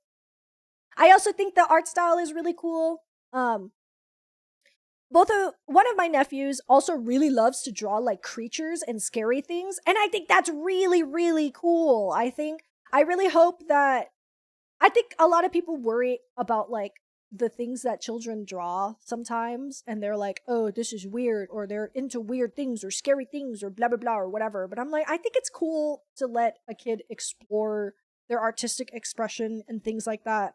And I think lots of artists sometimes draw things that they think about or they have imagined or seen or blah blah blah or whatever, and it doesn't always reflect their mental state or position or whatever. I think a long time ago Iron Mouse kind of had something like that where sometimes she would post her drawings and stuff and people would be like, are you okay? And I'm like, you just don't understand the beauty and inner machinations of this woman's mind, that you think that people have to be fucked up to draw fucked up things. You know what I mean? But that's just part of the human experience. We create scary and uncomfortable things because that's like cool and it makes us feel something. And I think that's neat. So I want to try and encourage them to keep drawing your little monsters. Keep drawing your little monsters. I like it. I think it's cool. I bet they know Siren Head. He was big with the kids. Yeah, they do know Siren Head. They like scary things, and I think it's cool. They're not like, they're very bright and sweet kids that just like a certain type of media, and I think that's cool. Hi Tomo, what's up? It fucks me up to think that I'm in my mid-20s and my younger brother is almost 18. He's still a baby to me. Fuck time is an illusion. Yeah, dude. It really is. Yeah. Also, when people are creative and someone goes, wow, you have to have been on drugs to come up with this. No, you're just boring. Yes, exactly. Exactly. As if like people can have different experiences and understandings of the world and art or whatever. Like the idea that you can't understand what this person is creating. Sorry, I just burped in the middle of that. The idea that you can't understand what this person is creating, because that's like coming from them as a person, and you just have to like equate it with something like drugs or mental illness. It's like fucked up, right? It's fucked up. It's really, really fucked up because like you would not think that of the people who created like Freddy Krueger or whatever, because that's like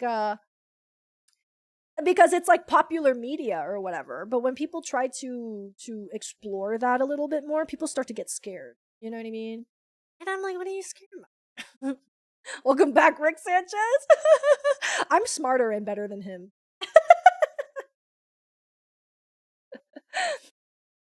I'm smarter and better than him. So, you know. Me lore dropping my own story on a person I'm acquainted with, and they said, "Hey, are you on something?" Oh, that's so annoying! No! You are just boring and lame.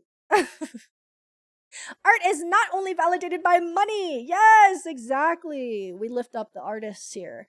There's an artist that I really like that creates like monster designs, and he edits them into like real photos that he takes and things like that. And I love his art. I love his work so much, but I genuinely cannot follow him because his art actually scares me. And I think it's like cool. I think it's cool that somebody can create something that's so fucking like horrifying and scary to me. But my thought isn't the fact that like my thought isn't that because it scares me that he's like fucking tripping out or on drugs or whatever. Like shut up. Shut up. Trevor Henderson? Possibly. I yes, I think so. Possibly. I'm too scared to look it up because his stuff is so scary. But yes, I think that sounds correct to me. I have the issue where I can perceive a masterful work in my head, but I myself cannot create it. So I do my best to have other people interpret it into their arts. Yeah, I think that's like a big part of just like that's kind of like a VTubing culture in general, right? A lot of VTubers themselves are not artists, but a lot of their ideas and things like that are able to be realized because there are artists out there that can realize those ideas like on a on in a physical sense, which is really really cool. I love art. If I truly if I could have all the money in the world, which I wouldn't because I would give it away, but if I could have all the money in the world, I would just spend so much of it paying artists to like make art. I think that would be so cool. I think that's always like what I've done with VTubing and stuff like that is like all any money that I can get and make is like directly goes into like supporting artists to create new things, you know? And I like that. Yeah, give it away to me. I'll give you $1 a day. And I think that's a pretty good deal, bestie. $1 a day, I think that's pretty good. For doing nothing, and if you save up enough, you'll have $300 by the end of the year. Why do we always have to be tripping in their heads? I don't need drugs to make traumatized badass flower women drawings. Yeah, exactly. Like, you just don't understand my fucked up sick mind. My sick mind, it's so fucked up. You would never understand what it's like. I don't even need drugs.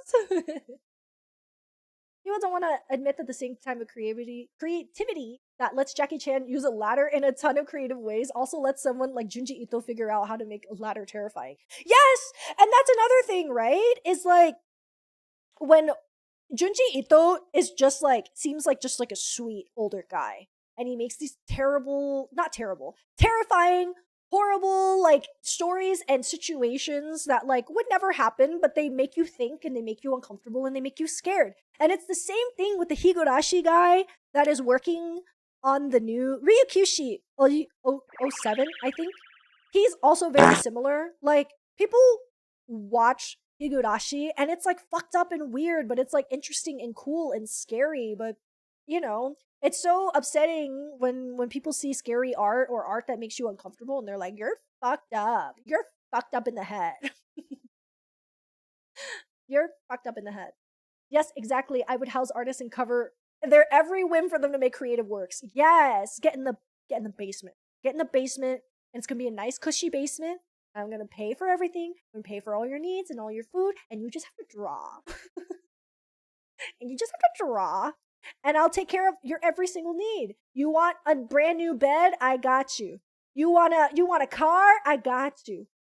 You wanna have chicken nuggets for dinner tonight? I got you. You just have to draw me a pretty little picture. And that's how things used to be. That's why, like, the fucking Sistine Chapel is like beautiful and amazing, and you know, because artists were valued at a certain point, but now it's just fucking it's awful. People do not value artists the same way. Also, I love your overlay. It's super cool. Thank you. I made it all by myself, except my partner coded the chat, but I designed everything. Yeah, super cool. I do like this overlay a lot. I'm gonna be honest, it's gonna be kind of hard for me to top it. I've been struggling with it a little bit, but I'm going to change the style. We'll see. We'll see how it goes. Ugh. Oh, I keep burping. I'm sorry. Excuse me. And then there's Miyazaki, who is such a sour ass old man who makes beautifully wonderful artworks. Yes, yes, and he's right.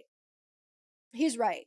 And I feel like you have to be a little bit cynical to try and put so much magic and hope in the world. You know what I mean? Like there is like a balance between the two. And I don't know. I think there's lots of things that can become art and lots of reasons that people create art, and it's not always fucking drugs. Can't drop people in distress without having someone think I need to be solitary confinement these days. I know. I want you guys to draw fucked up shit, okay? I mean, obviously with obviously with limits in a sense, but I think it's good. I think it's good to make stuff that makes you uncomfortable. Like mouth washing. Dude, mouth washing was so fucking good. Mouth washing was so fucking good. I thought that shit was so amazing. And it made me like uncomfortable and scared to play, and like the sounds were so difficult, and there was just so many parts of it that I was like, this is really hard. But this is so incredible and beautiful, you know? Thank you for the follow, by the way. Thank you, thank you. Mouth washing is so peak. It is. It's fantastic. We gotta be in between Junji and Miyazaki. Have some cynical whimsy. Have you guys ever read Oyasumi Punpun? Oyasumi Punpun is like one of my favorite pieces of media that make me so incredibly depressed and uncomfortable, but it is so fantastic and amazing, and like, man, does it make you feel fucking human. It's incredible. My favorite show ever is BoJack Horseman, and they talk about like lots of bullshit. You know what I mean? Like they talk about so much of mental illness and the shit that you go through, and like horrible people doing horrible things, but you feel so human. You know? Like I think it's great. I love it so much. And I think those are really hard to come by, like good ones, you know? So I hope that eventually we can get a little bit more of things like that. I think that would be a lot of fun.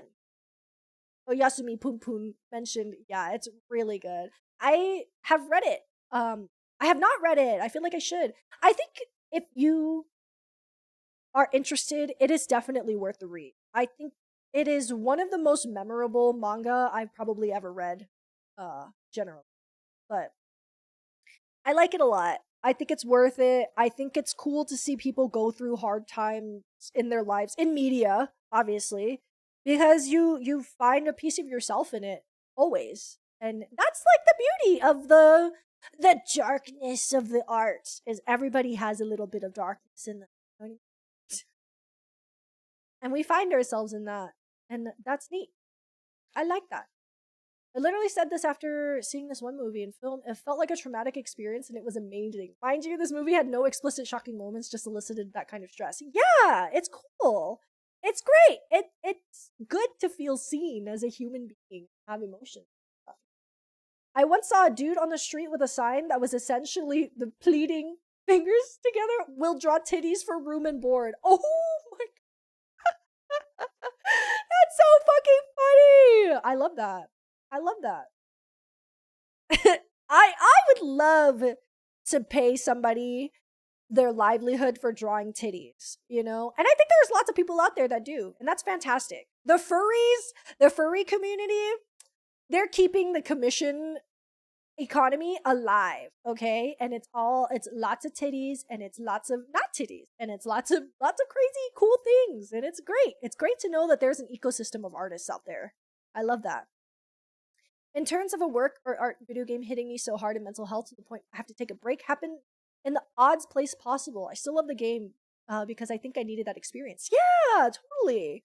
I think Oyasumi Poon Poon sent me into like a spiral, like genuinely, because I just like I sat down and I read it, all of it, in like a couple of nights or something like that. And I came out of there and I was like, this is the emotion and the things that I felt when I was reading it and how heavy they felt and all the things that I was thinking about or like related to or whatever, or like, you know, I put myself into the shoes of the characters or whatever. And it's a good feeling to feel what the artist is trying to make you feel. And I like that a lot.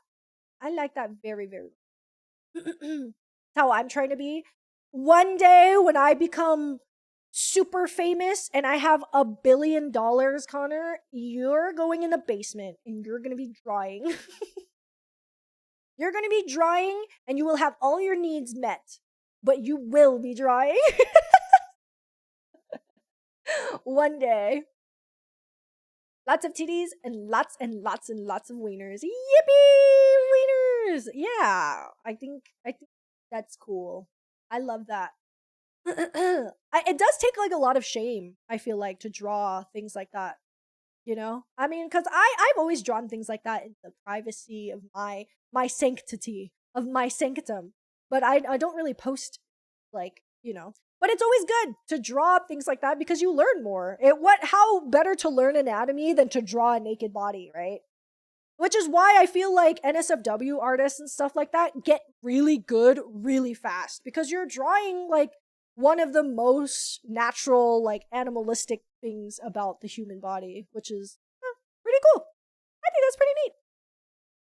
I think that's pretty neat. Hello, Hilzu from Vietnam. Welcome. How are you?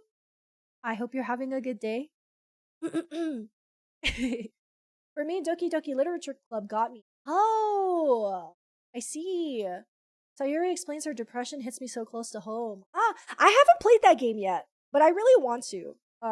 There are a couple of games that I still want to play, but I don't really know if I want to play them on stream or not, especially when it comes to like not because the topic is heavy or sensitive, but because I feel like I would have a better connection to the media if I played it properly on my own. You know what I mean?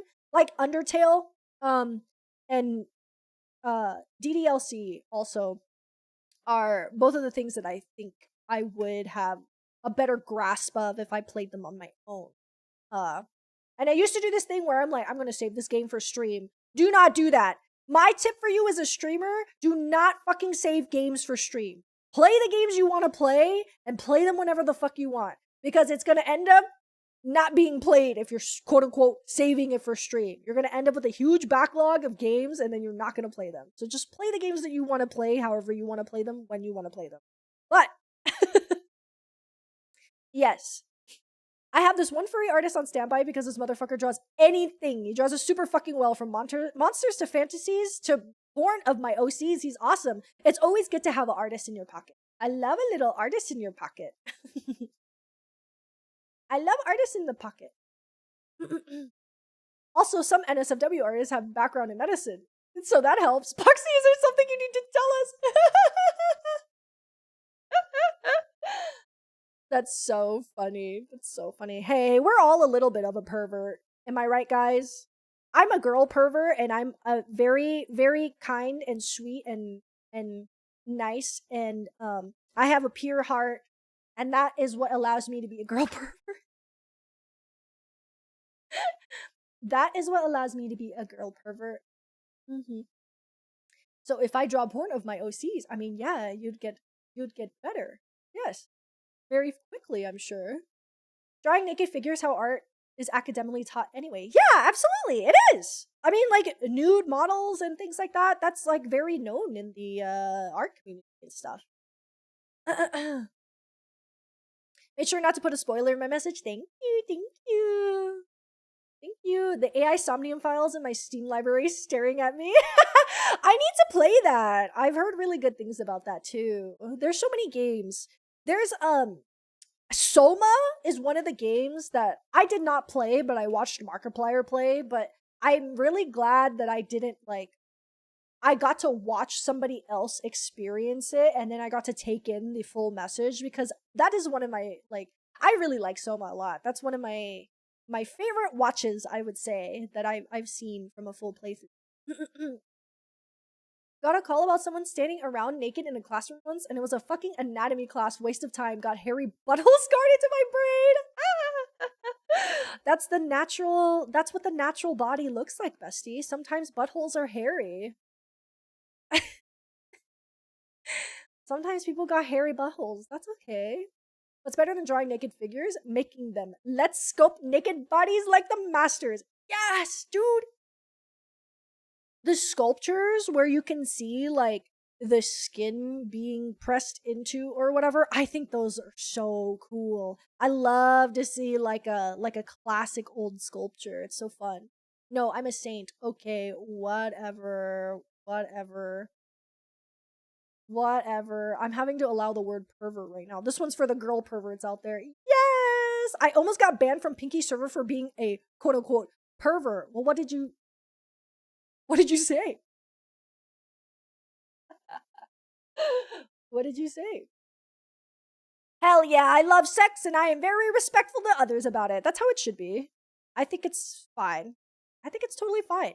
I think like the more that we're like, oh my god, sex is so bad and we should never talk about it. I'm like, what are we in the fucking are we in the fucking 1940s? We're not supposed to talk about this stuff anymore? I think it should be talked about. I think the more that we're open about it, the more that we normalize things like that, right? Was talking about feet again, if I recall. I was defending show in adult chat. Oh, I see. You know what? Respect to all the feet lovers out there, because that's also an economy that is thriving. That is also an economy that, yes, that is making the world go round. And you know, I'm down for it. I'm down for the cause. I'm very down for the cause. They're gonna start banning for showing shoulders again. Ankles! Oh my goodness! Stop it! Stop it! I can't handle it! The shoulders are making my pee-pee feel funny, and it's your fault! It's your fault! Guy pervert, boobs, feet, ass, and ass. Girl pervert, written smut about men preggy. That's why I'm non-binary. Because I get to have both. Hell yeah. Wiki feet traffic increases 10,000%. Fuck. So fucking funny. Show talked about sniffing fart in the adult chat. Okay, well, people like farts. I'm not personally into farts, but people really do like farts. People like farts and peas. Peas. People like fart and pee a lot, and I can't say that I am interested or want to be anywhere near things like that, but I have respect for people that like that. I guess they whatever you could do whatever you want behind closed doors, baby. Like I'm not it's none of my business. It's none of my business. Puritans will never stop me from fujoing out. Exactly. I love it. I think we need to fujo harder. I kind of miss it. I was never like again, I was never a fujoshi because I was a Yume shipper. Here I go again saying crazy words. But, you know, some people's necks making me unwise. Oh, my, if it is. I get it. I think there's like a very specific interest that people have where it's like when somebody with long hair ties up their hair and it's like the back of the neck, you know? I think a lot of people there's like people that are into that, you know? Hey, the human body is an incredible, beautiful thing, and we should appreciate and love the human body. I'm not going to judge anybody for loving the human body. You know what I mean? Yeah, I get that. Son's testing the waters. He's putting his toes in. Yume Joshi is based. I mean, yeah. I don't care to ship two guys together because I'm trying to fuck them, okay? What about me? Huh? What about me? That's why Yume Joshi is so big. Which is so hard the Puritans see the gayness they're suppressing. Yeah, absolutely. People do suppress their gayness. People are I say this all the time. People are so straight that they're gay. And it's just because I'm sure they feel like they have to be a certain way. And you know what? You should just be who you are. Be who you are. Just had one day where someone thought I was really cute, put their hair to the side, and I was like, oh no, something's happening. That's cute. Aw. It's happening to me. I think chubby tummies are beautiful. They are. The human body is a beautiful thing. And I think people appreciate different parts of it, and that's totally normal. Like, I think when people are like, what? You're into feet? That's fucking weird, blah, blah, blah. I'm kind of like, well, I mean, it just makes sense that you would be attracted to a part of somebody that you're attracted to, right? I don't know. That's how I think of it, at least. But that's just me with my big brain. And I'm so accepting and open-minded. I'm so open-minded. If the guys also fuck each other, you get to make a sandwich with them. I mean, yeah, I guess that's true. Yeah, why not? Why not? I was reading some crazy fanfics back in the day. They were called lemons back in the day. They weren't called smut or what. Or no, yeah, it was called smut and lemons. What are they called now? I don't know what they're called now. I'm so glad I have my earbuds in. You should have your earbuds in all the time because I'm going to start saying crazy shit now. Smut and smut. Oh. Smut? Oh. Smut and lemon still? Really? I haven't seen lemons in so long. That's crazy. I'm gonna say something very brave. I think the straightest women are for douchies. Okay, actually, I'll do you one even further. The biggest fujoshis I've ever met have all been ace. Which I think is like very, very cool, right? Because it's like the idea of like the physicality and the idea of the love between these things are like very, very, very like easy to appreciate. But it doesn't mean you always have to want them for yourself, you know? They aren't still called lemons. I think they are, but I haven't really seen it be called. Well, to be fair, I don't really read like yaoi or smut anymore, but I haven't really seen be called lemons. I thought that was like an old term. I have seen people interchange the fluff category with calling it lime. Oh my god, that's crazy. The times, they're coming back. They're coming back. Facts, real, unfiltered truth. Absolutely, absolutely. Absolutely.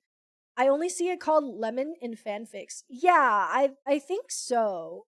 I don't really read fanfics and stuff as much anymore. But I think it's nice. I think it's nice that those things still exist. It sucks that all of those things are starting to be censored right now. So it's nice to like be able to talk about it on a stream because so many people are experiencing like the censorship and stuff that's happening right now. And I think it's bullshit. I think there are real issues and stuff that like are a part of the subject, but it does not mean that everything that contains these subjects are should not be seen. Yeah, kind of sucks. So, Godspeed to everybody out there that's experiencing the censorships and stuff right now, but hopefully Visa, MasterCard, or whatever bullshit will fucking let up because this puritanism is total bullshit, man. It fucking sucks. Lemon, as they are meant to be enjoyed with a tall glass of water. Hell yeah! And you make some lemonade. Because that's what happens. When life gives you gay lemons, you make gay lemonade.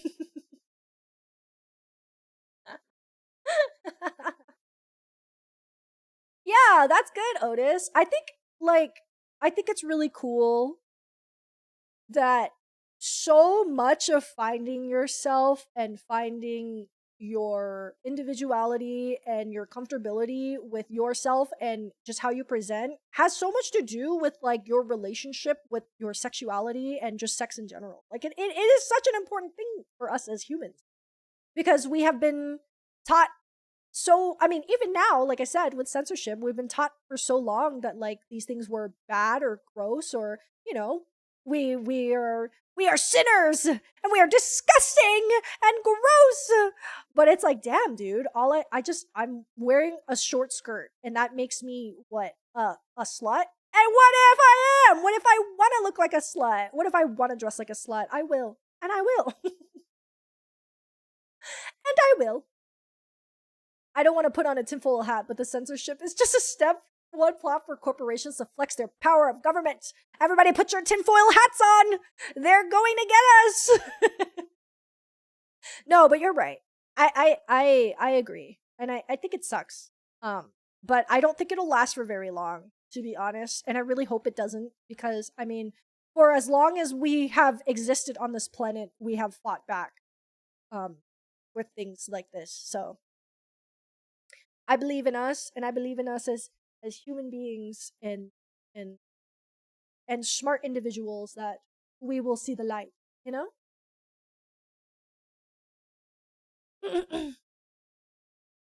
She's got big boobs, but that doesn't mean she's a slut. What the fuck are you talking about? Me in high school, yeah, being having big boobs makes you a slut. So stupid, so stupid.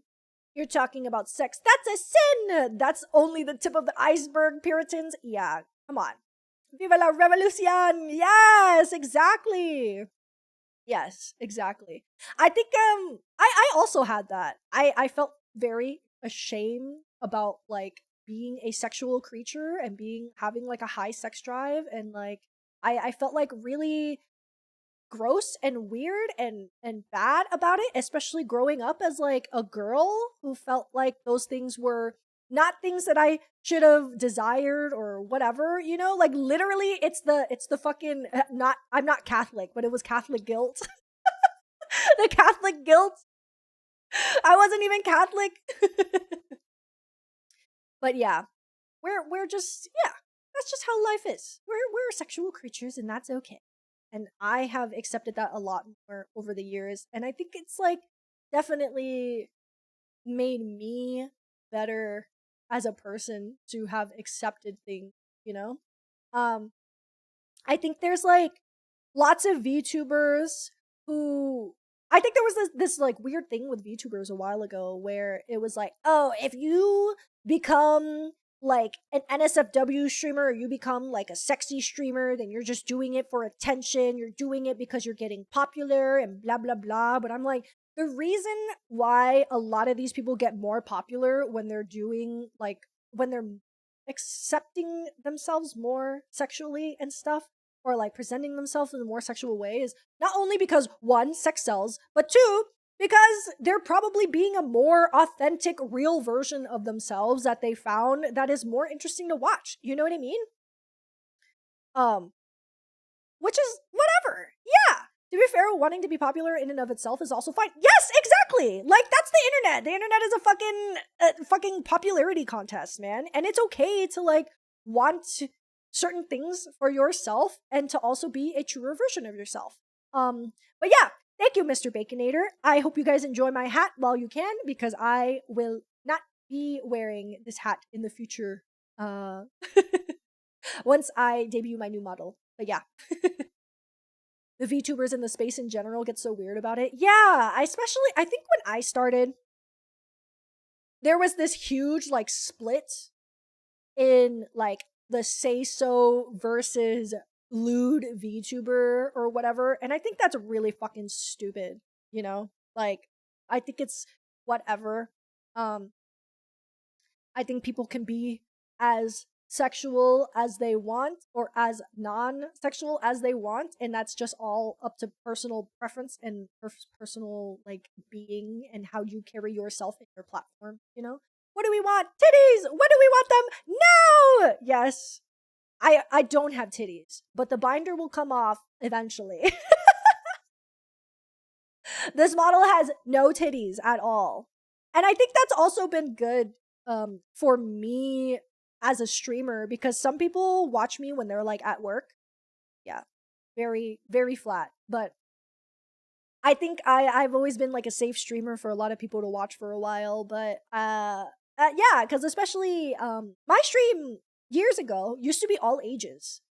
And then as I got older, I was like, I'm not making like fucking kids content or like I'm not trying to be safe for children because that's like weird, you know? I don't want to I'm being here as myself and hanging out and I don't want to hang out with a fucking 17. Get the fuck out of here. You know what I mean? I barely want to hang out with a 19-year-old. I barely want to hang out with a 21-year-old. That's I don't know.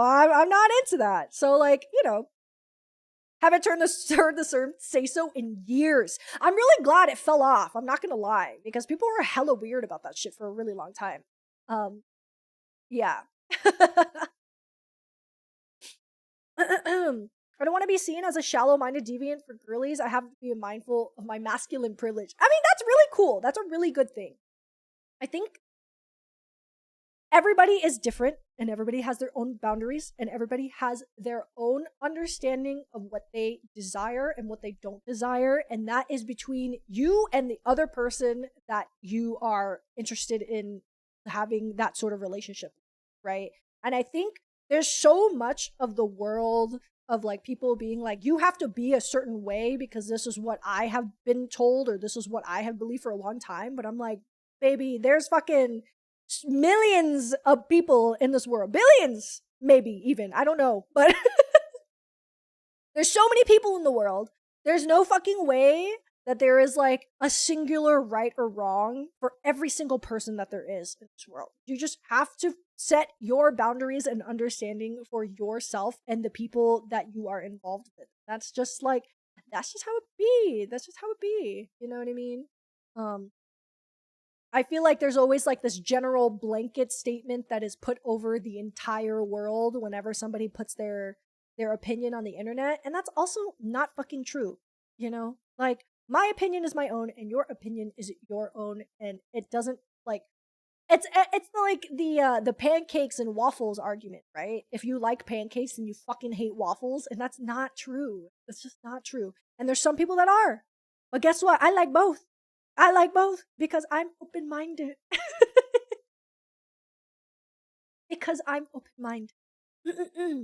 Teens are cringe. Teens are cringe anyway, especially online. Yeah, I don't want to talk to a teenager. I don't want to talk to a teenager, dude. Like, what is this? I'm not doing a fucking speech at a middle school. I don't want to talk to you. Get away from me.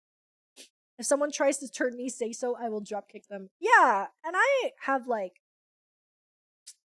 I, in my past experience, have had partners that were very weird about like how open I was with my sexuality and things like that. And it was like, it's weird because people try to like control those things about you, but that's like one of the most fundamental things that you can understand about yourself, you know? Here's the thing. What is that? A cloud? Oh, it's a rock. What does that mean? I don't get it.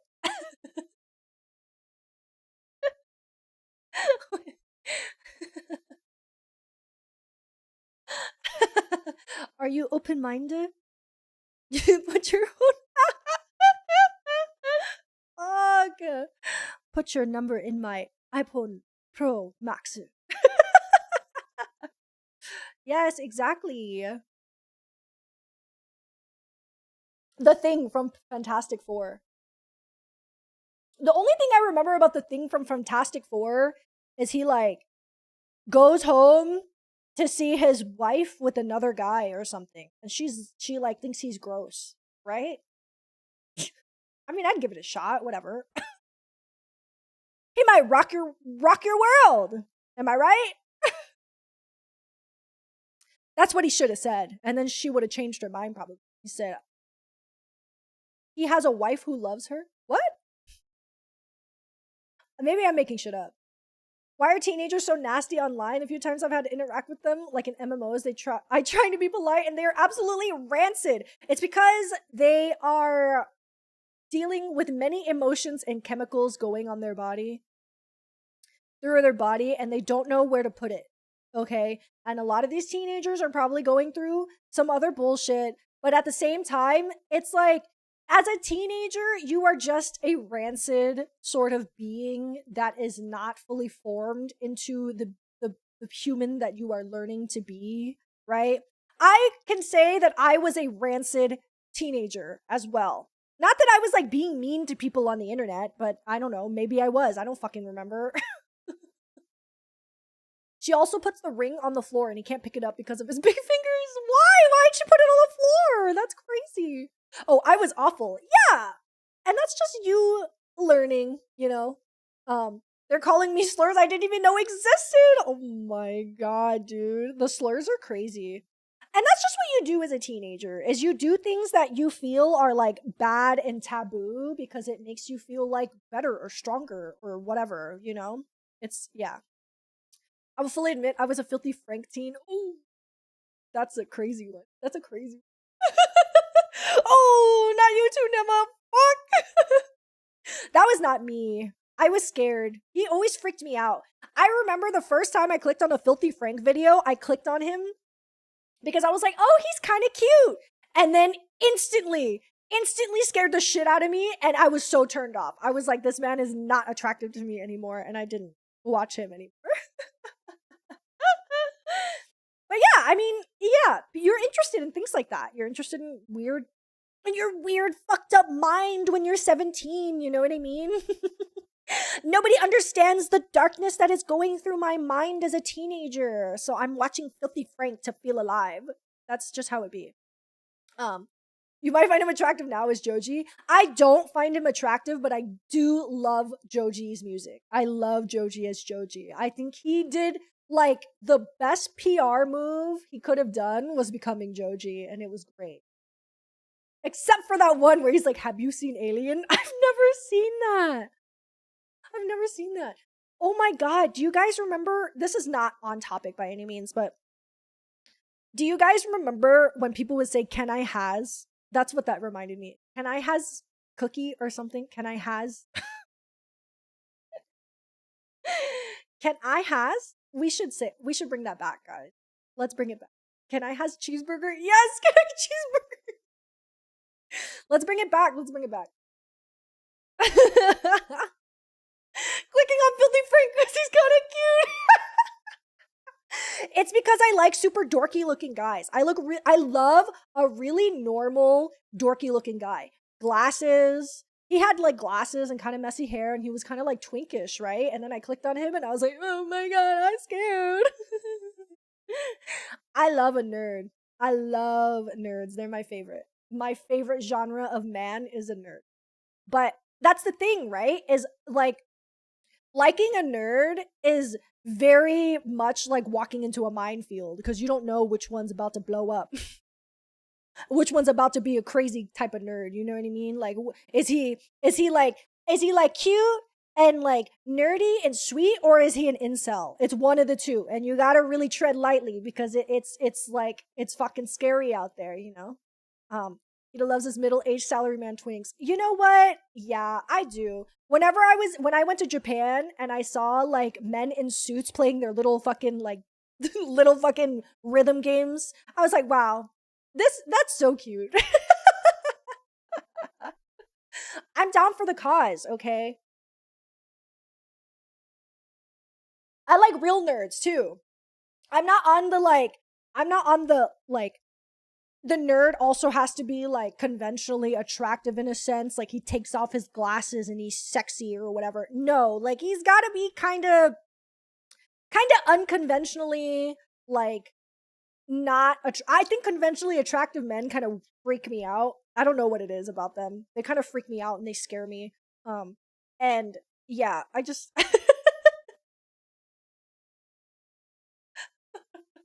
That's why I can't play shit like lads. I'm like, they're all too a little. I don't know. They're a little too perfect.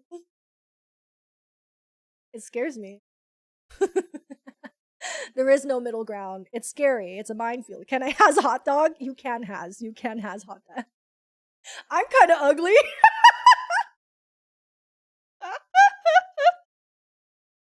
I love that for you, Seabass. That's really fantastic stuff. See? That's what I'm talking about. In Latino America, there was a time in the early mid 2010s that a song called Pollito Pio was everywhere, like even in nightclubs. What does that mean? Chat, is it I can has? I thought it was can I has. I can has. It's I can has. Oh my god. I can has cheeseburger. I'll go to I'm gonna order a burger at a drive-thru and I'm gonna say I can has cheeseburger. I thought it was can I has. Can I has cheeseburger? That would be diabolical. Nuh-uh. Nuh-uh.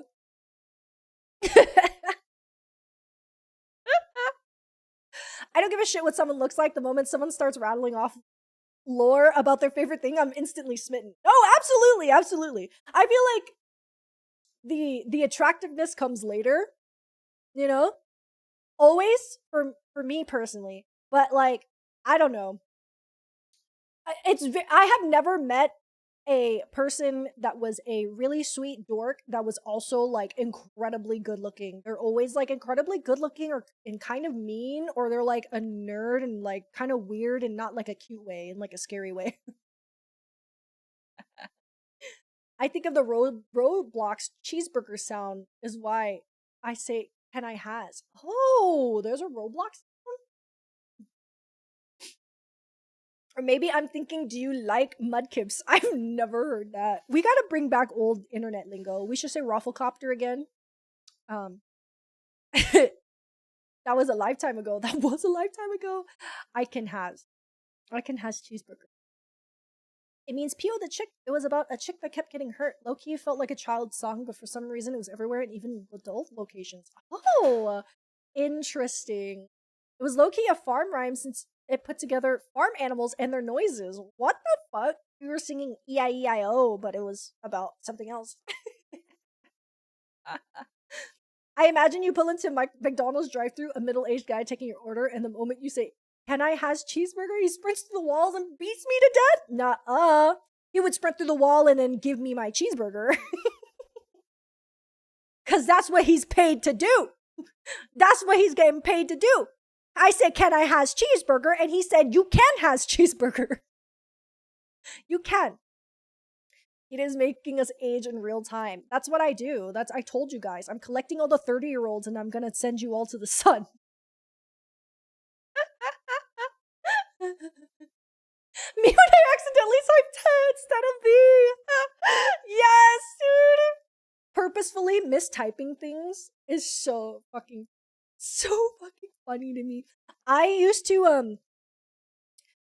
type in like caps, but then only the I's would be lowercase. I'm really aging you guys now. Did you guys ever do that? I know I've seen some people still like keep up this aesthetic to this day, and I do think it's very like funny and cute because it reminds me of the time when I used to do such things. But I used to write in all caps, and the I's would always be lowercase.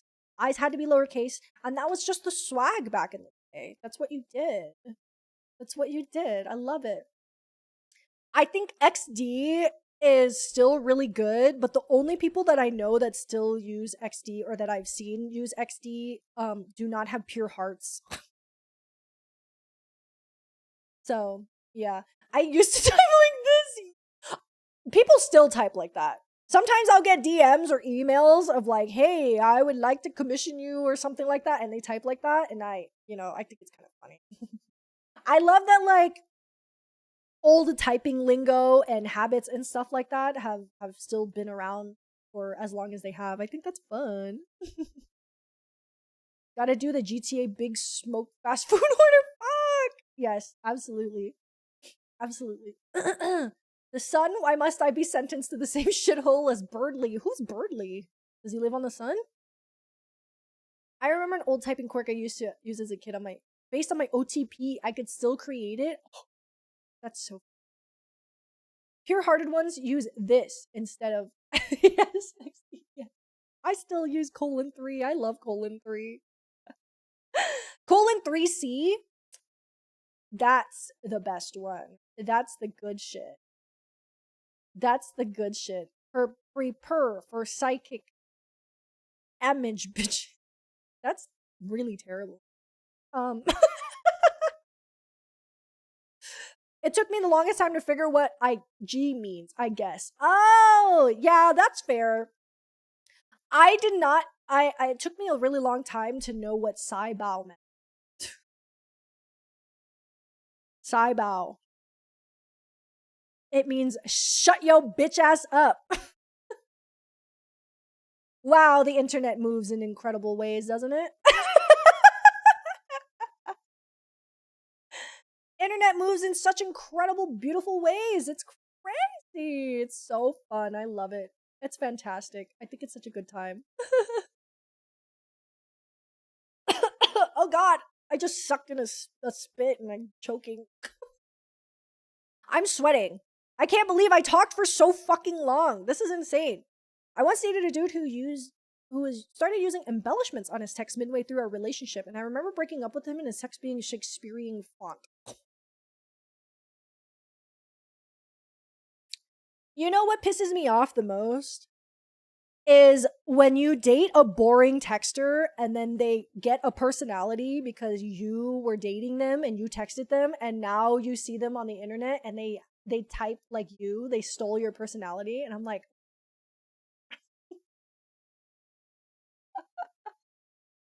that happened to me twice. And I was like, you fucking asshole, you were so boring when we were dating, but now suddenly you have a personality because you stole mine. Fucking awful. But it's fine. People learn to grow. People learn to be funny. What am I supposed to do when I'm so funny and nice and cool and people want to be like me? I can't blame them.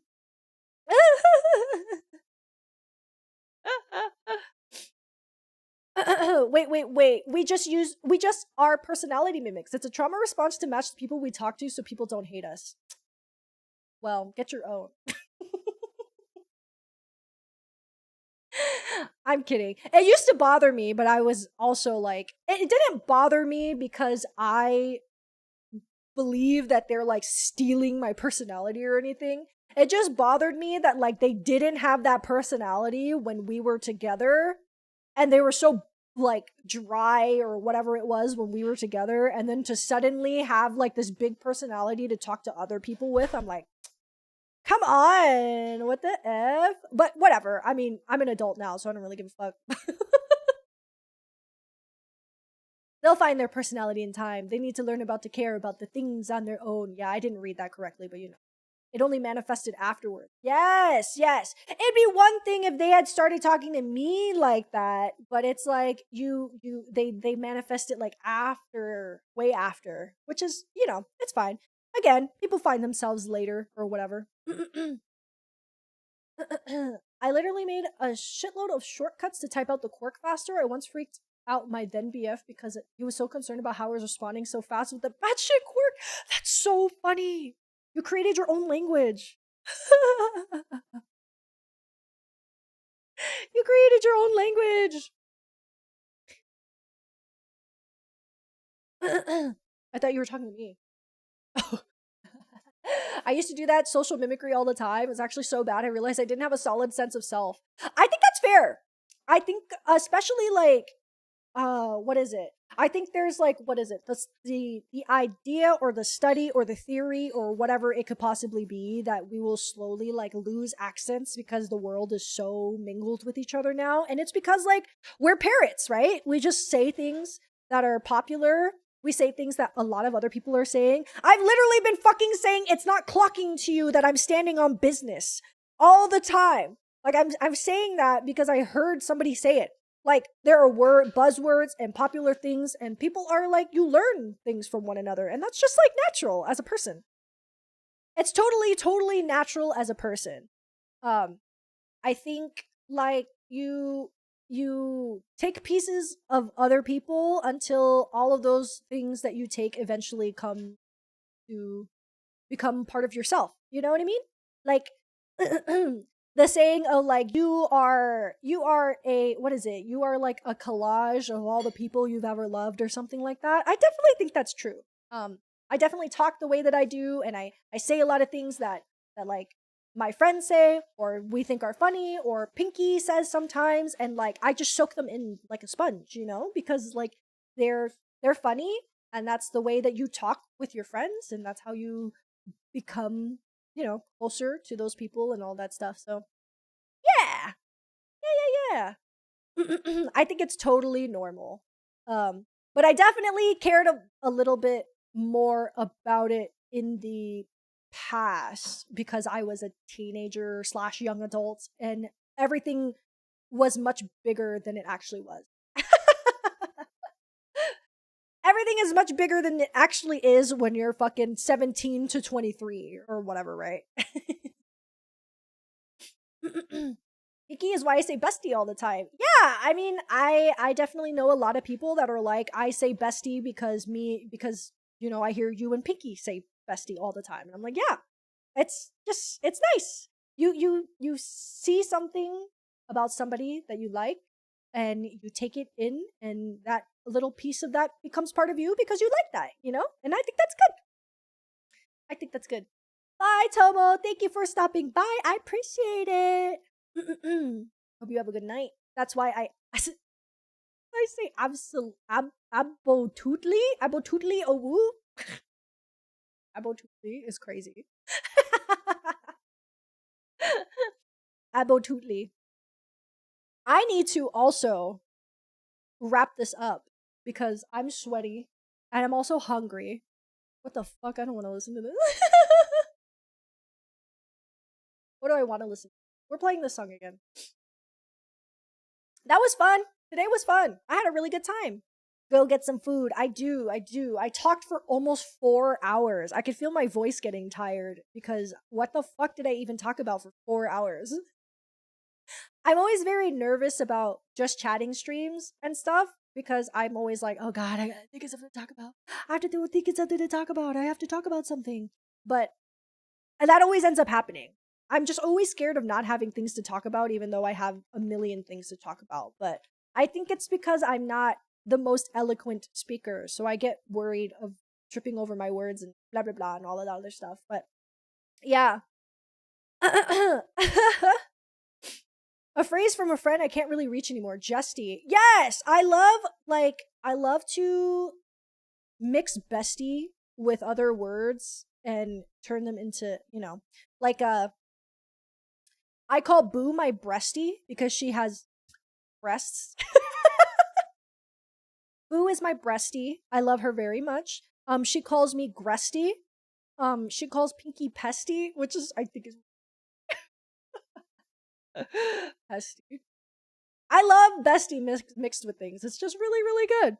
It's a fantastic stuff. But yes, I have talked you guys your ears off, and I have tired out my own voice. So thank you guys for being here. I had a really good time. Sorry to be like, I gotta go.